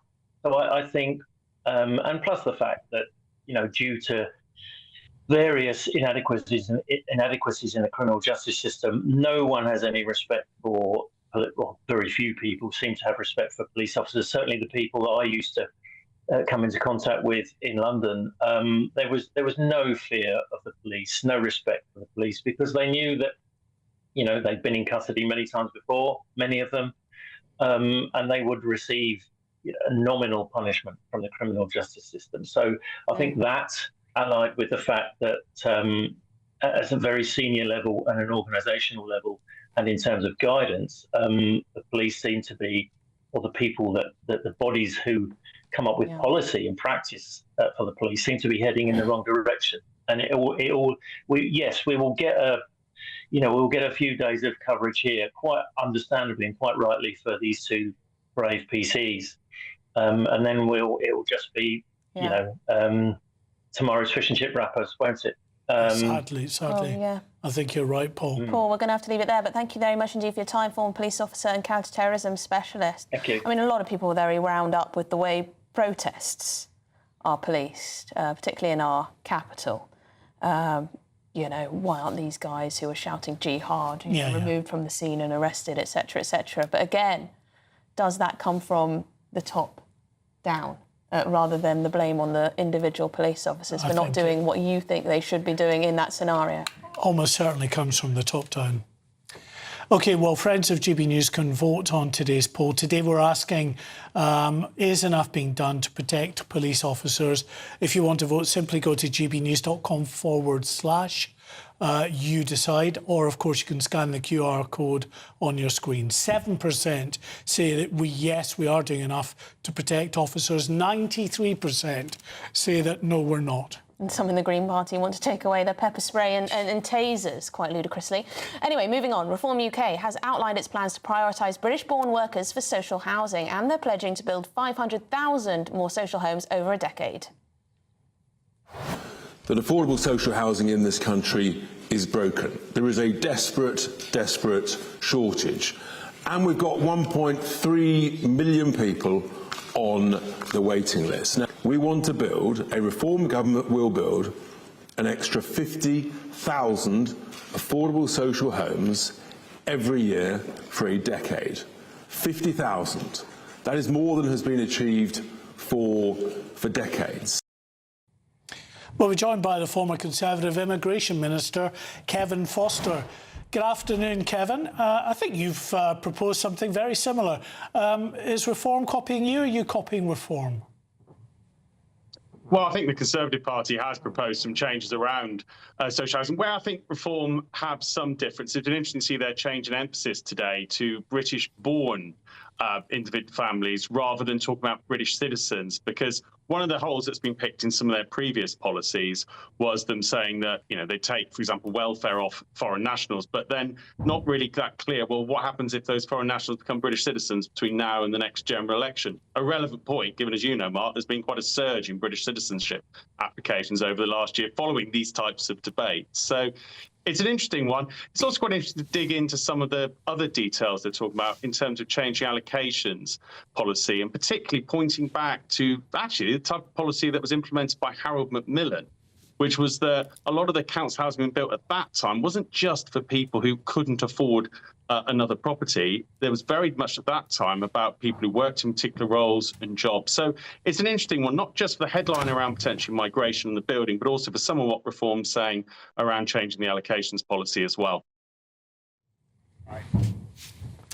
So what would be the key difference then from the Conservatives' point of view? Because you've got Chris Philp out there, the Shadow Home Secretary, talking about how in some areas of London, 76% of social housing is allocated to people with the lead tenant being foreign-born. He's saying that's absolutely ridiculous. Indeed, he goes so far as to say we need to end immigration from the third world, as he calls it. So the Conservatives are sounding very much like Reform on that front. What would be the key difference?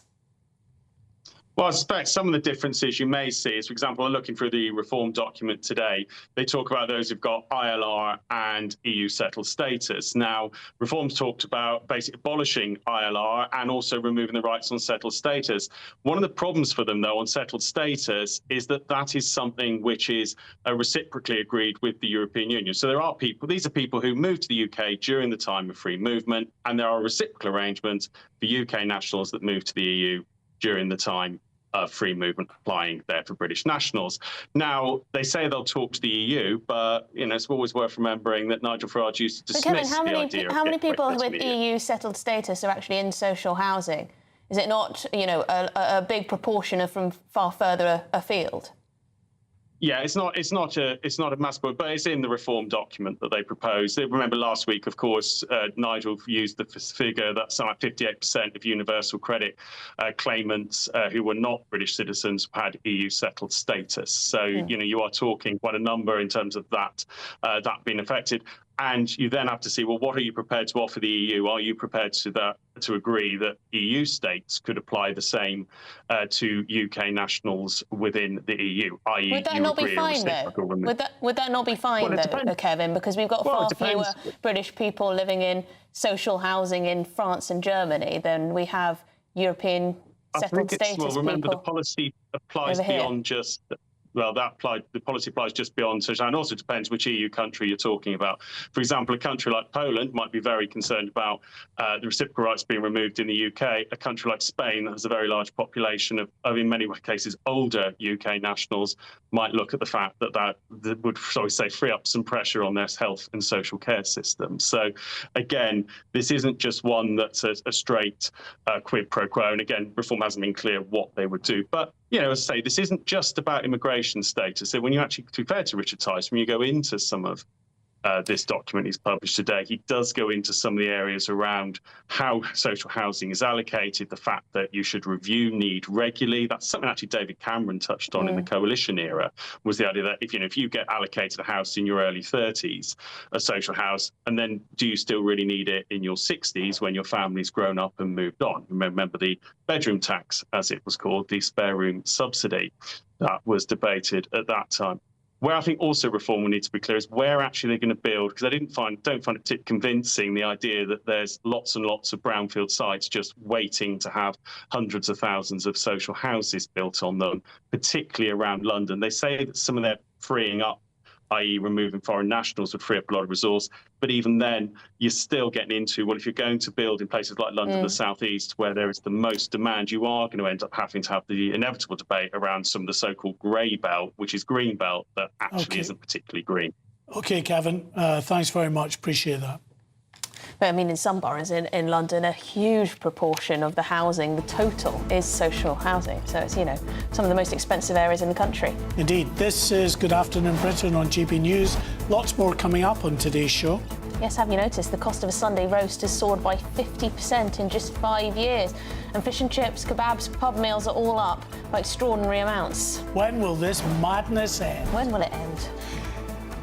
It's understood that Andy Burnham will send mansion tax police to homes to decide whether the owners should pay thousands of pounds more under that new levy. Can you just not let them in? All of that and more to come. You're with GB News, Britain's #1 news channel. One day we'll learn.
Bold. They are under no illusion. Ray. Are you a human trafficker? Boundless. I've had enough of the nonsense, and I'm not afraid to say it.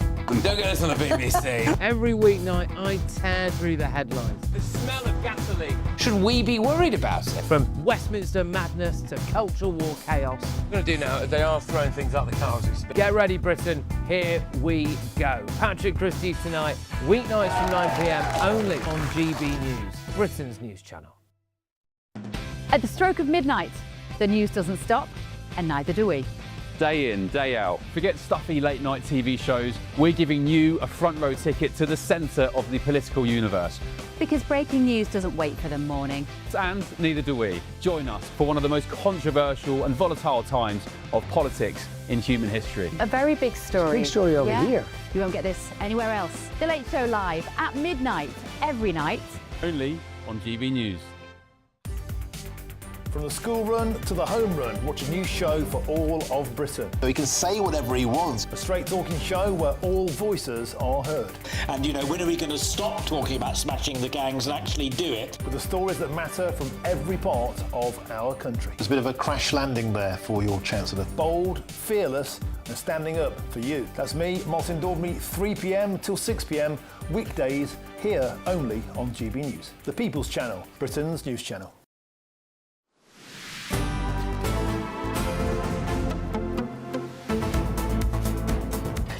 Good afternoon, Britain. It's 2:30. Stop making me laugh, Mark. It's bad news for British homeowners. Yes, HMRC valuation agents are reportedly set to visit properties across the country to assess, presumably with their clipboards, who is eligible for the new mansion tax proposal. Well, agents, if you let them in, that is, will determine whether properties exceed the £2 million threshold, potentially leaving homeowners with an extra £7,500 annual charge. But why should people who don't own a £2 million home even care about this new levy? Let's speak to the CEO of the Taxpayers Alliance, John O'Connell. John, there will be a lot of people who don't have a home worth £2 million. This is a select few, usually in the southeast or some particularly affluent areas in the rest of the country. So why should people care? Well, I think people should care because giving the power to Her Majesty's Revenue and Customs to visit your house to see whether, some upgrades you've done to your house, fixtures and fittings have put you above a certain threshold is way beyond the bounds of what is reasonable in the relationship between the taxpayer and the state. This high value council tax surcharge that's going to come in 2028 is already causing a distress for a lot of people who might be sort of what they call asset rich and cash poor, i.e. they're in a house that's worth a lot of money, maybe not even because they've done a lot to it, just because it happens to be in a fashionable area of town and they've lived in it for a certain number of years and, the value's gone up. But they might not have the income to pay for this tax to start with. Then to, as you say, somebody with a clipboard to come around and say, oh, that, there's some lovely curtains that you put in, there's a nice conservatory you've put in, all of a sudden you're fit for another bill on top of your existing high council tax bills. I think people will find a complete overstep in the relationship between the tax collecting authority and the people that pay the bills. But as Emily says, for the vast majority, excuse me, of the country, this means nothing, that, they could only dream of having a house valued at even a quarter of the sum we're talking about. How many people, what percentage of the country are actually affected by this? It will be a small percentage, but let's not forget, every time a tax is implemented, what does it do?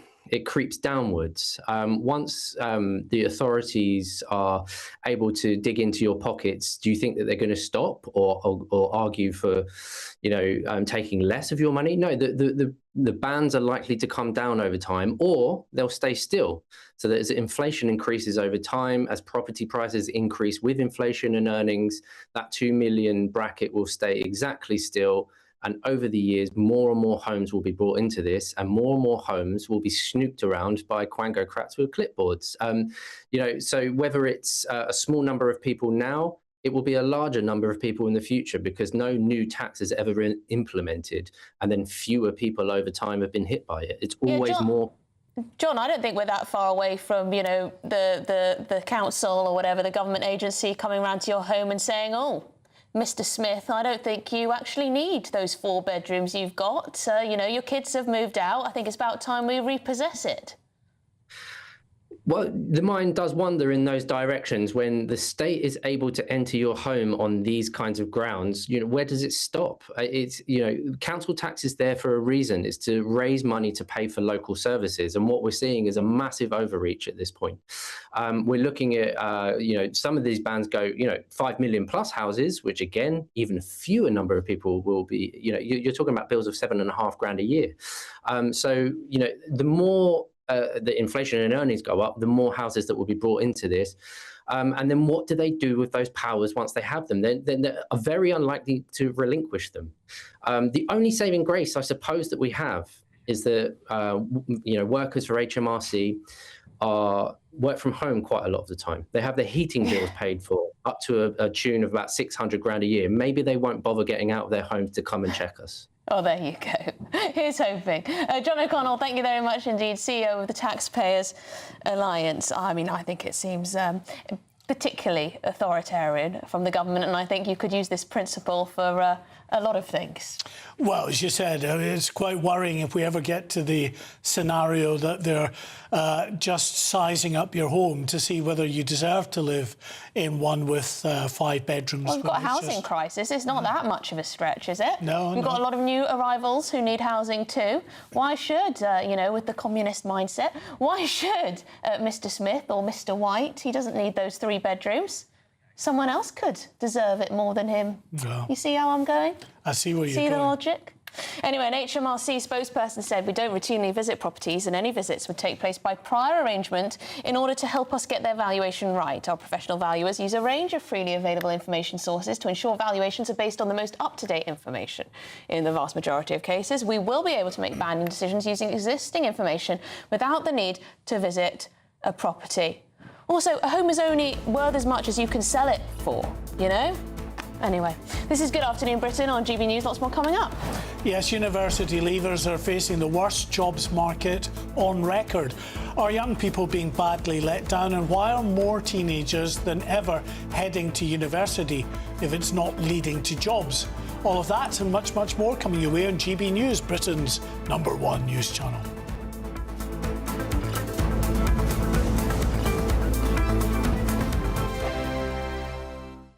Good morning, welcome to your latest GB News weather update brought to you from the Met Office. A fine start to the week. Rain is on the way for the end of the week and into the bank holiday, but it is going to start to feel warmer, a little bit more humid overnight as well, so we start to pick more of a southerly wind direction through this afternoon and into Tuesday. High pressure still in charge though, so after a dry weekend there'll be more in the way of sunshine through today, plenty of dry weather as well.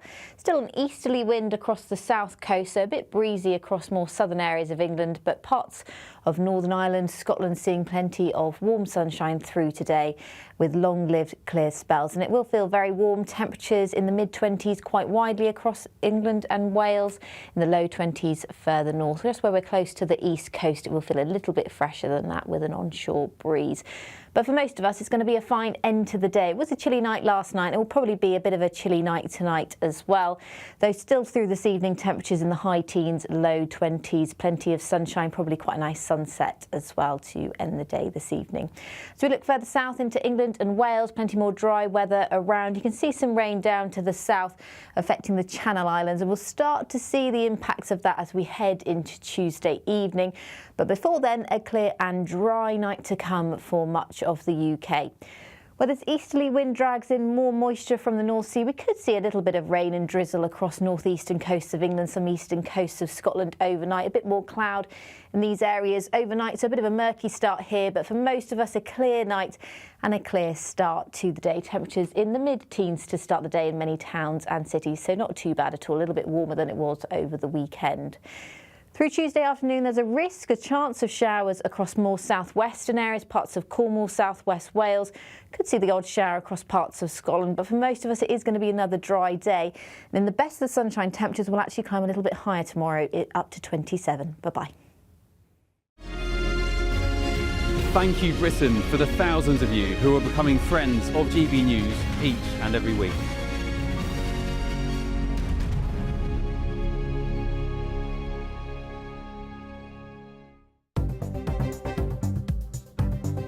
Good afternoon, this is the latest AI travel news from gbnews.com.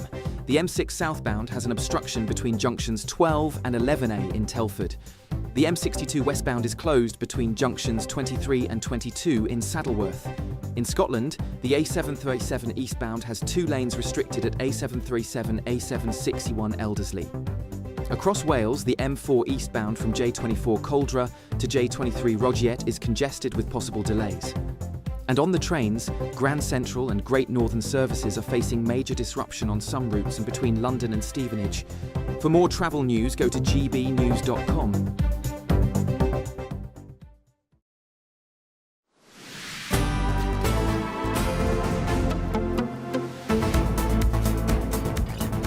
Welcome back. Now, graduates are facing the worst jobs market on record.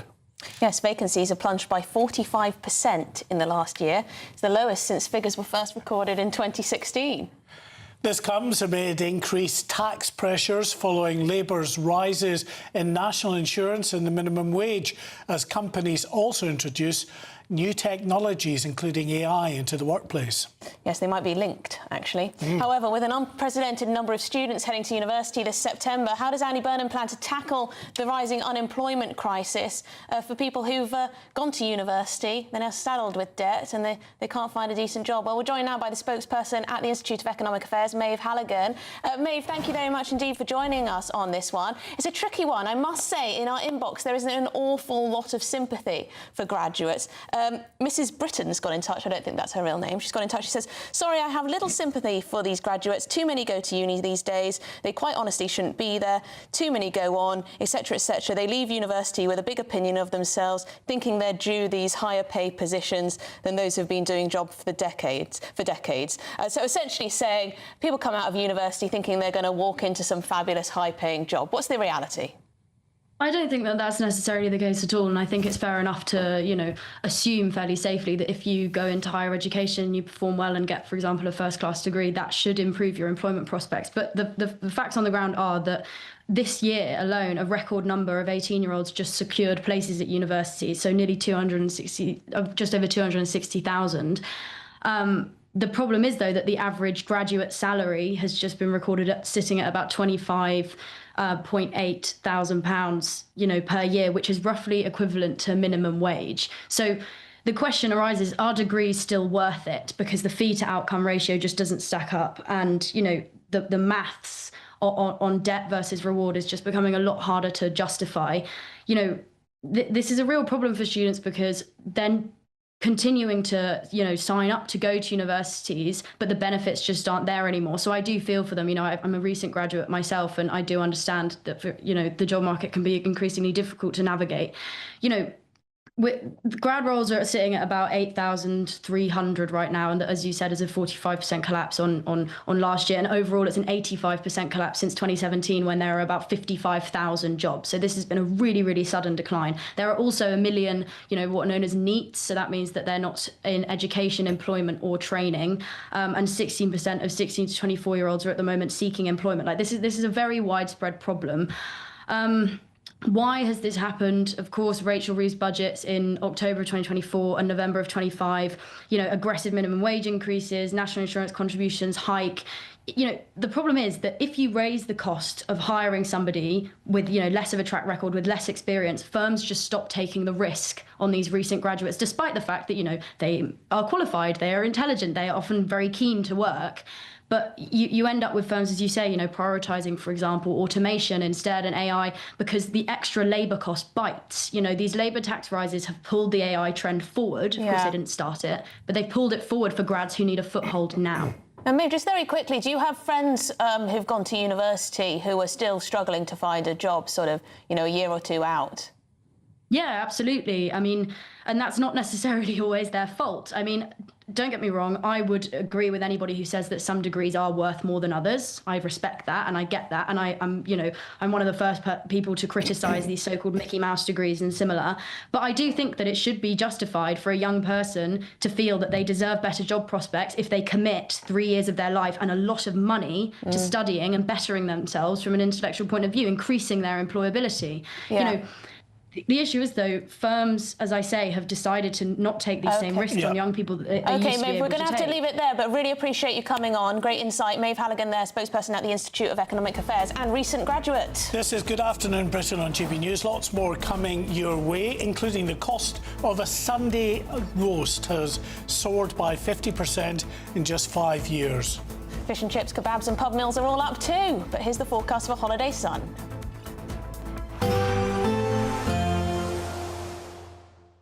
Ready to soak up that holiday sunshine? Won't we need some cover? No worries. All sorted. All Clear Travel Insurance sponsors GB News Travel Destinations Forecast. Hello there. It remains quite unsettled across northern and western parts of Europe. Some heavy rain across parts of Portugal and Spain in particular. Plenty of sunny spells across the Canaries on Tuesday. Temperatures around 30 Celsius. The risk of showers still for Portugal, parts of France, but Spain largely dry with sunshine. A few showers also stretching across into northern Italy. Hot in Rome, temperatures in the mid-30s. Plenty of sunshine and high temperatures across Greece as well, staying that way over the next few days. All Clear Travel Insurance sponsors GB News Travel Destinations Forecast. Good afternoon, Britain. Weekdays from midday. Joining us now is Head of Advocacy at Big Brother Watch, Jack Colson. Jack, interested to know your view on this. You know, why shouldn't I be able to wear my Meta glasses around? Well, certainly there are times and places where Meta glasses might be of use, particularly for those with visual impairments. The technology really could be a breakthrough, but we see these as the tip of an iceberg. Meta's glasses have already been potentially linked to facial recognition technology, which really would be a stalker's charter. And we are operating in an environment where perpetrators of harassment feel safe to use this technology when really it's the public who ought to feel safe. So The government ultimately are going to have to explore restrictions on this kind of technology, and we're seeing civil society push back. GB News, the People's Channel. GB News Breakfast, every day from 6 a.m.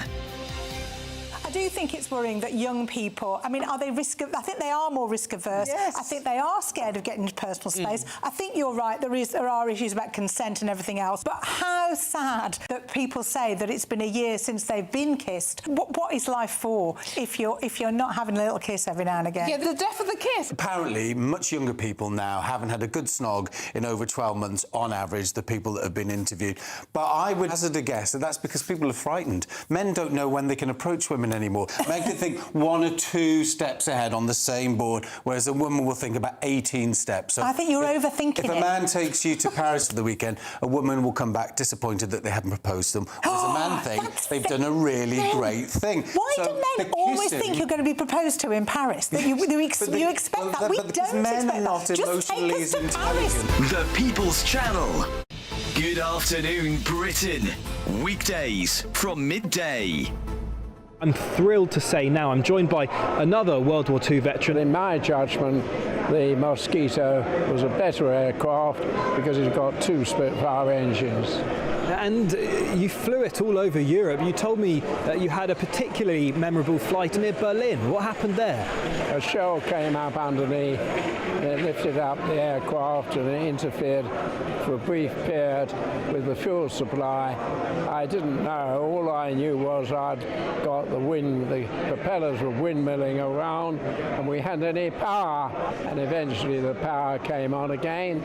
And I leaned across to Doug, my navigator. He was a Canadian, a wonderful bloke. And I said to him, you weren't frightened, were you, Doug? And he said, no, I wasn't frightened, I was bloody terrified. GB News.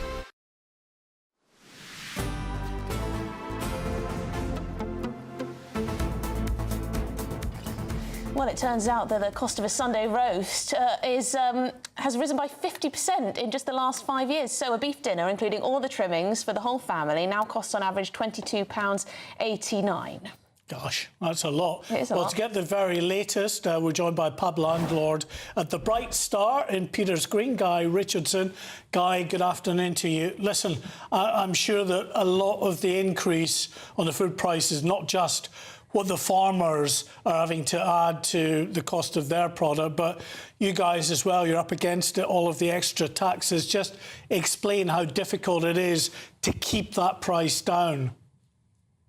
It's increasingly more and more difficult. In fact, some relatively breaking news. We've stopped doing Sunday roast altogether. Wow! It's just for us to charge a proportionate amount for just to get any sort of return would just be preposterous. We'd be looking at sort of £25, £26 just for the roast. It's madness. Well, that's very interesting that you've had to actually cancel that off the menu. So you're having to make sort of cheaper meals. Effectively, but to the point, we've pretty much scaled our food right the way down. Yeah. And the simple reason being, it's the cost of throwing the stuff away if it's not used. The cost of the product is so high now. There's just no surplus in there at all for waste. Yeah, I mean, that must be pretty disappointing and demotivating. I mean, people expect so much as well. They expect, a huge choice and everything. I mean, is your menu just sort of a few options now, just to keep it, simple and cost effective? Just barely enough to sort of sandwiches and the likes, really. I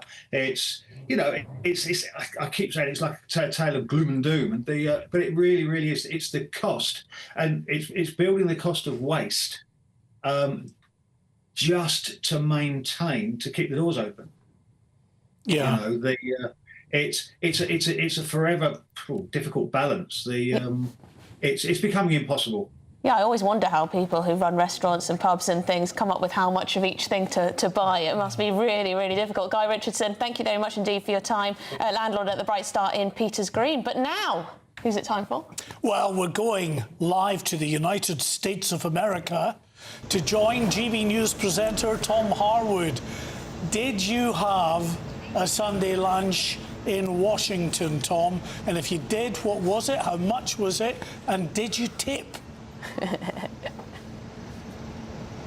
Well, Mark, first of all, of course I tipped. It's something that you cannot avoid in this country. In fact, your tipping options start at a baseline of about 20% before they rack up with your suggested tips. I mean, it's an enormous tipping culture, but I have to say, you do get better service for it over here. Service with a smile comes by default. But when it comes to burgers and indeed lunches, Sunday roasts, whatever else, there has been a huge amount of inflation on this side of the pond as well, so much so that it's becoming an election issue.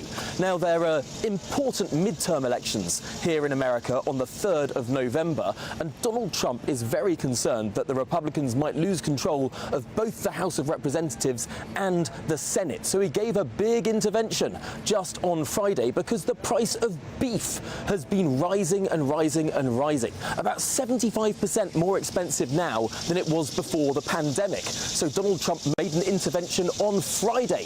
He announced he was suspending beef tariffs on 300,000 metric tons of beef, allowed to be imported tariff and quota free for the next 3 months. Coincidentally, that rides over the time of those midterm elections. So I have to say, there is some concern about food price inflation here in the United States, although what really matters here is this word of affordability. They don't talk about inflation so much, they talk about affordability.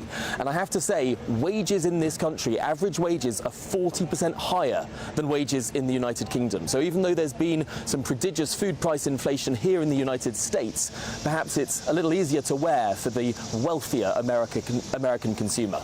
40% higher, the salaries. Oh dear. Wow. Makes us feel like we're in decline, doesn't it? Tom, just on that, so are you spending more over there on your social life, dining out, etc., than you would be doing in London, or is it on a par? What do you reckon? Yeah, I have to say that going to supermarkets, going to places buying food is noticeably more expensive in the United States. Partly that's because it's just a richer country than the United Kingdom. Partly that's because you get stung in the tail by sales tax, which isn't included in the prices. You think you're paying one price for it, you get to the till, and then suddenly, boom, it's a higher price. And that varies by the state with varying sales taxes, VAT equivalents. I just remembered I haven't answered your first question. I had a lovely brunch yesterday morning, and it was disturbed by a flyover of American bombers. Yes, that flyover that came to celebrate 250 years of the United States. My table almost shook how low they were flying and how loud they were, but it was a great, great brunch. Oh, how inconsiderate of them, flying over and disturbing your brunch. Anyway, I'm glad you enjoyed that. You'll be missing the roast beef, I'm sure. Yeah, absolutely, Tom. Thank you so much. That's it from us. It is Martin Daubney up next with you until 6 o'clock. Expect warm spells with the odd rude interruption. Box Boiler sponsors the weather on GB News. Hello, good afternoon. Welcome to your latest GB News weather update brought to you from the Met Office. The rest of today is looking dry, sunny and a little bit warmer than it was over the weekend. That is set to change through the rest of this week. Low pressure moves in from Tuesday onwards to bring outbreaks of rain, potentially some thundery downpours. But for the time being, we've still got high pressure just about holding on. So a dry evening to come for much of the UK. We've got an easterly wind though, so we'll feel a little bit fresher across eastern coasts, and that could drag in a bit more cloud and some light rain overnight to parts of northeastern England, southeastern Scotland. And we start to see that showery rain arriving into the south and west by Tuesday morning. But for most of us, it's going to be a dry and clear night, a little bit warmer than it was over the weekend. Temperatures in the mid-teens to start the day for many towns and cities. More northwestern areas of Scotland should see plenty of fine weather to start the day, another sunny start. Further east, though, that's where we've got the risk of thicker cloud, perhaps some light rain as well through the morning. That should ease as the day goes on. For Northern Ireland as well, it's looking relatively dry and sunny. Plenty of sunshine across central and eastern areas of England too, but it's down towards the southwest where there is a chance of some showery rain throughout the early hours. There's some uncertainty in the details of that. I think you can expect at least a shower to push through Tuesday morning. Through the rest of Tuesday, the shower chance continues across southwestern areas. Elsewhere across the UK, it should remain largely dry. That easterly wind still holding on, so at the coast a little bit fresher in the east, but inland areas, temperatures climbing towards the mid to high 20s, 27 degrees across London on Tuesday, so warmer than it was over the weekend. Into Tuesday evening, more in the way of rain will push up from the south. That's got a risk of thunderstorms in it as well, and we hold on to that thunderstorm risk through Thursday and Friday. Some quite heavy downpours just about anywhere across the country is likely. Bye-bye. Expect warm spells with the odd rude interruption. Box Boiler sponsors the weather on GB News.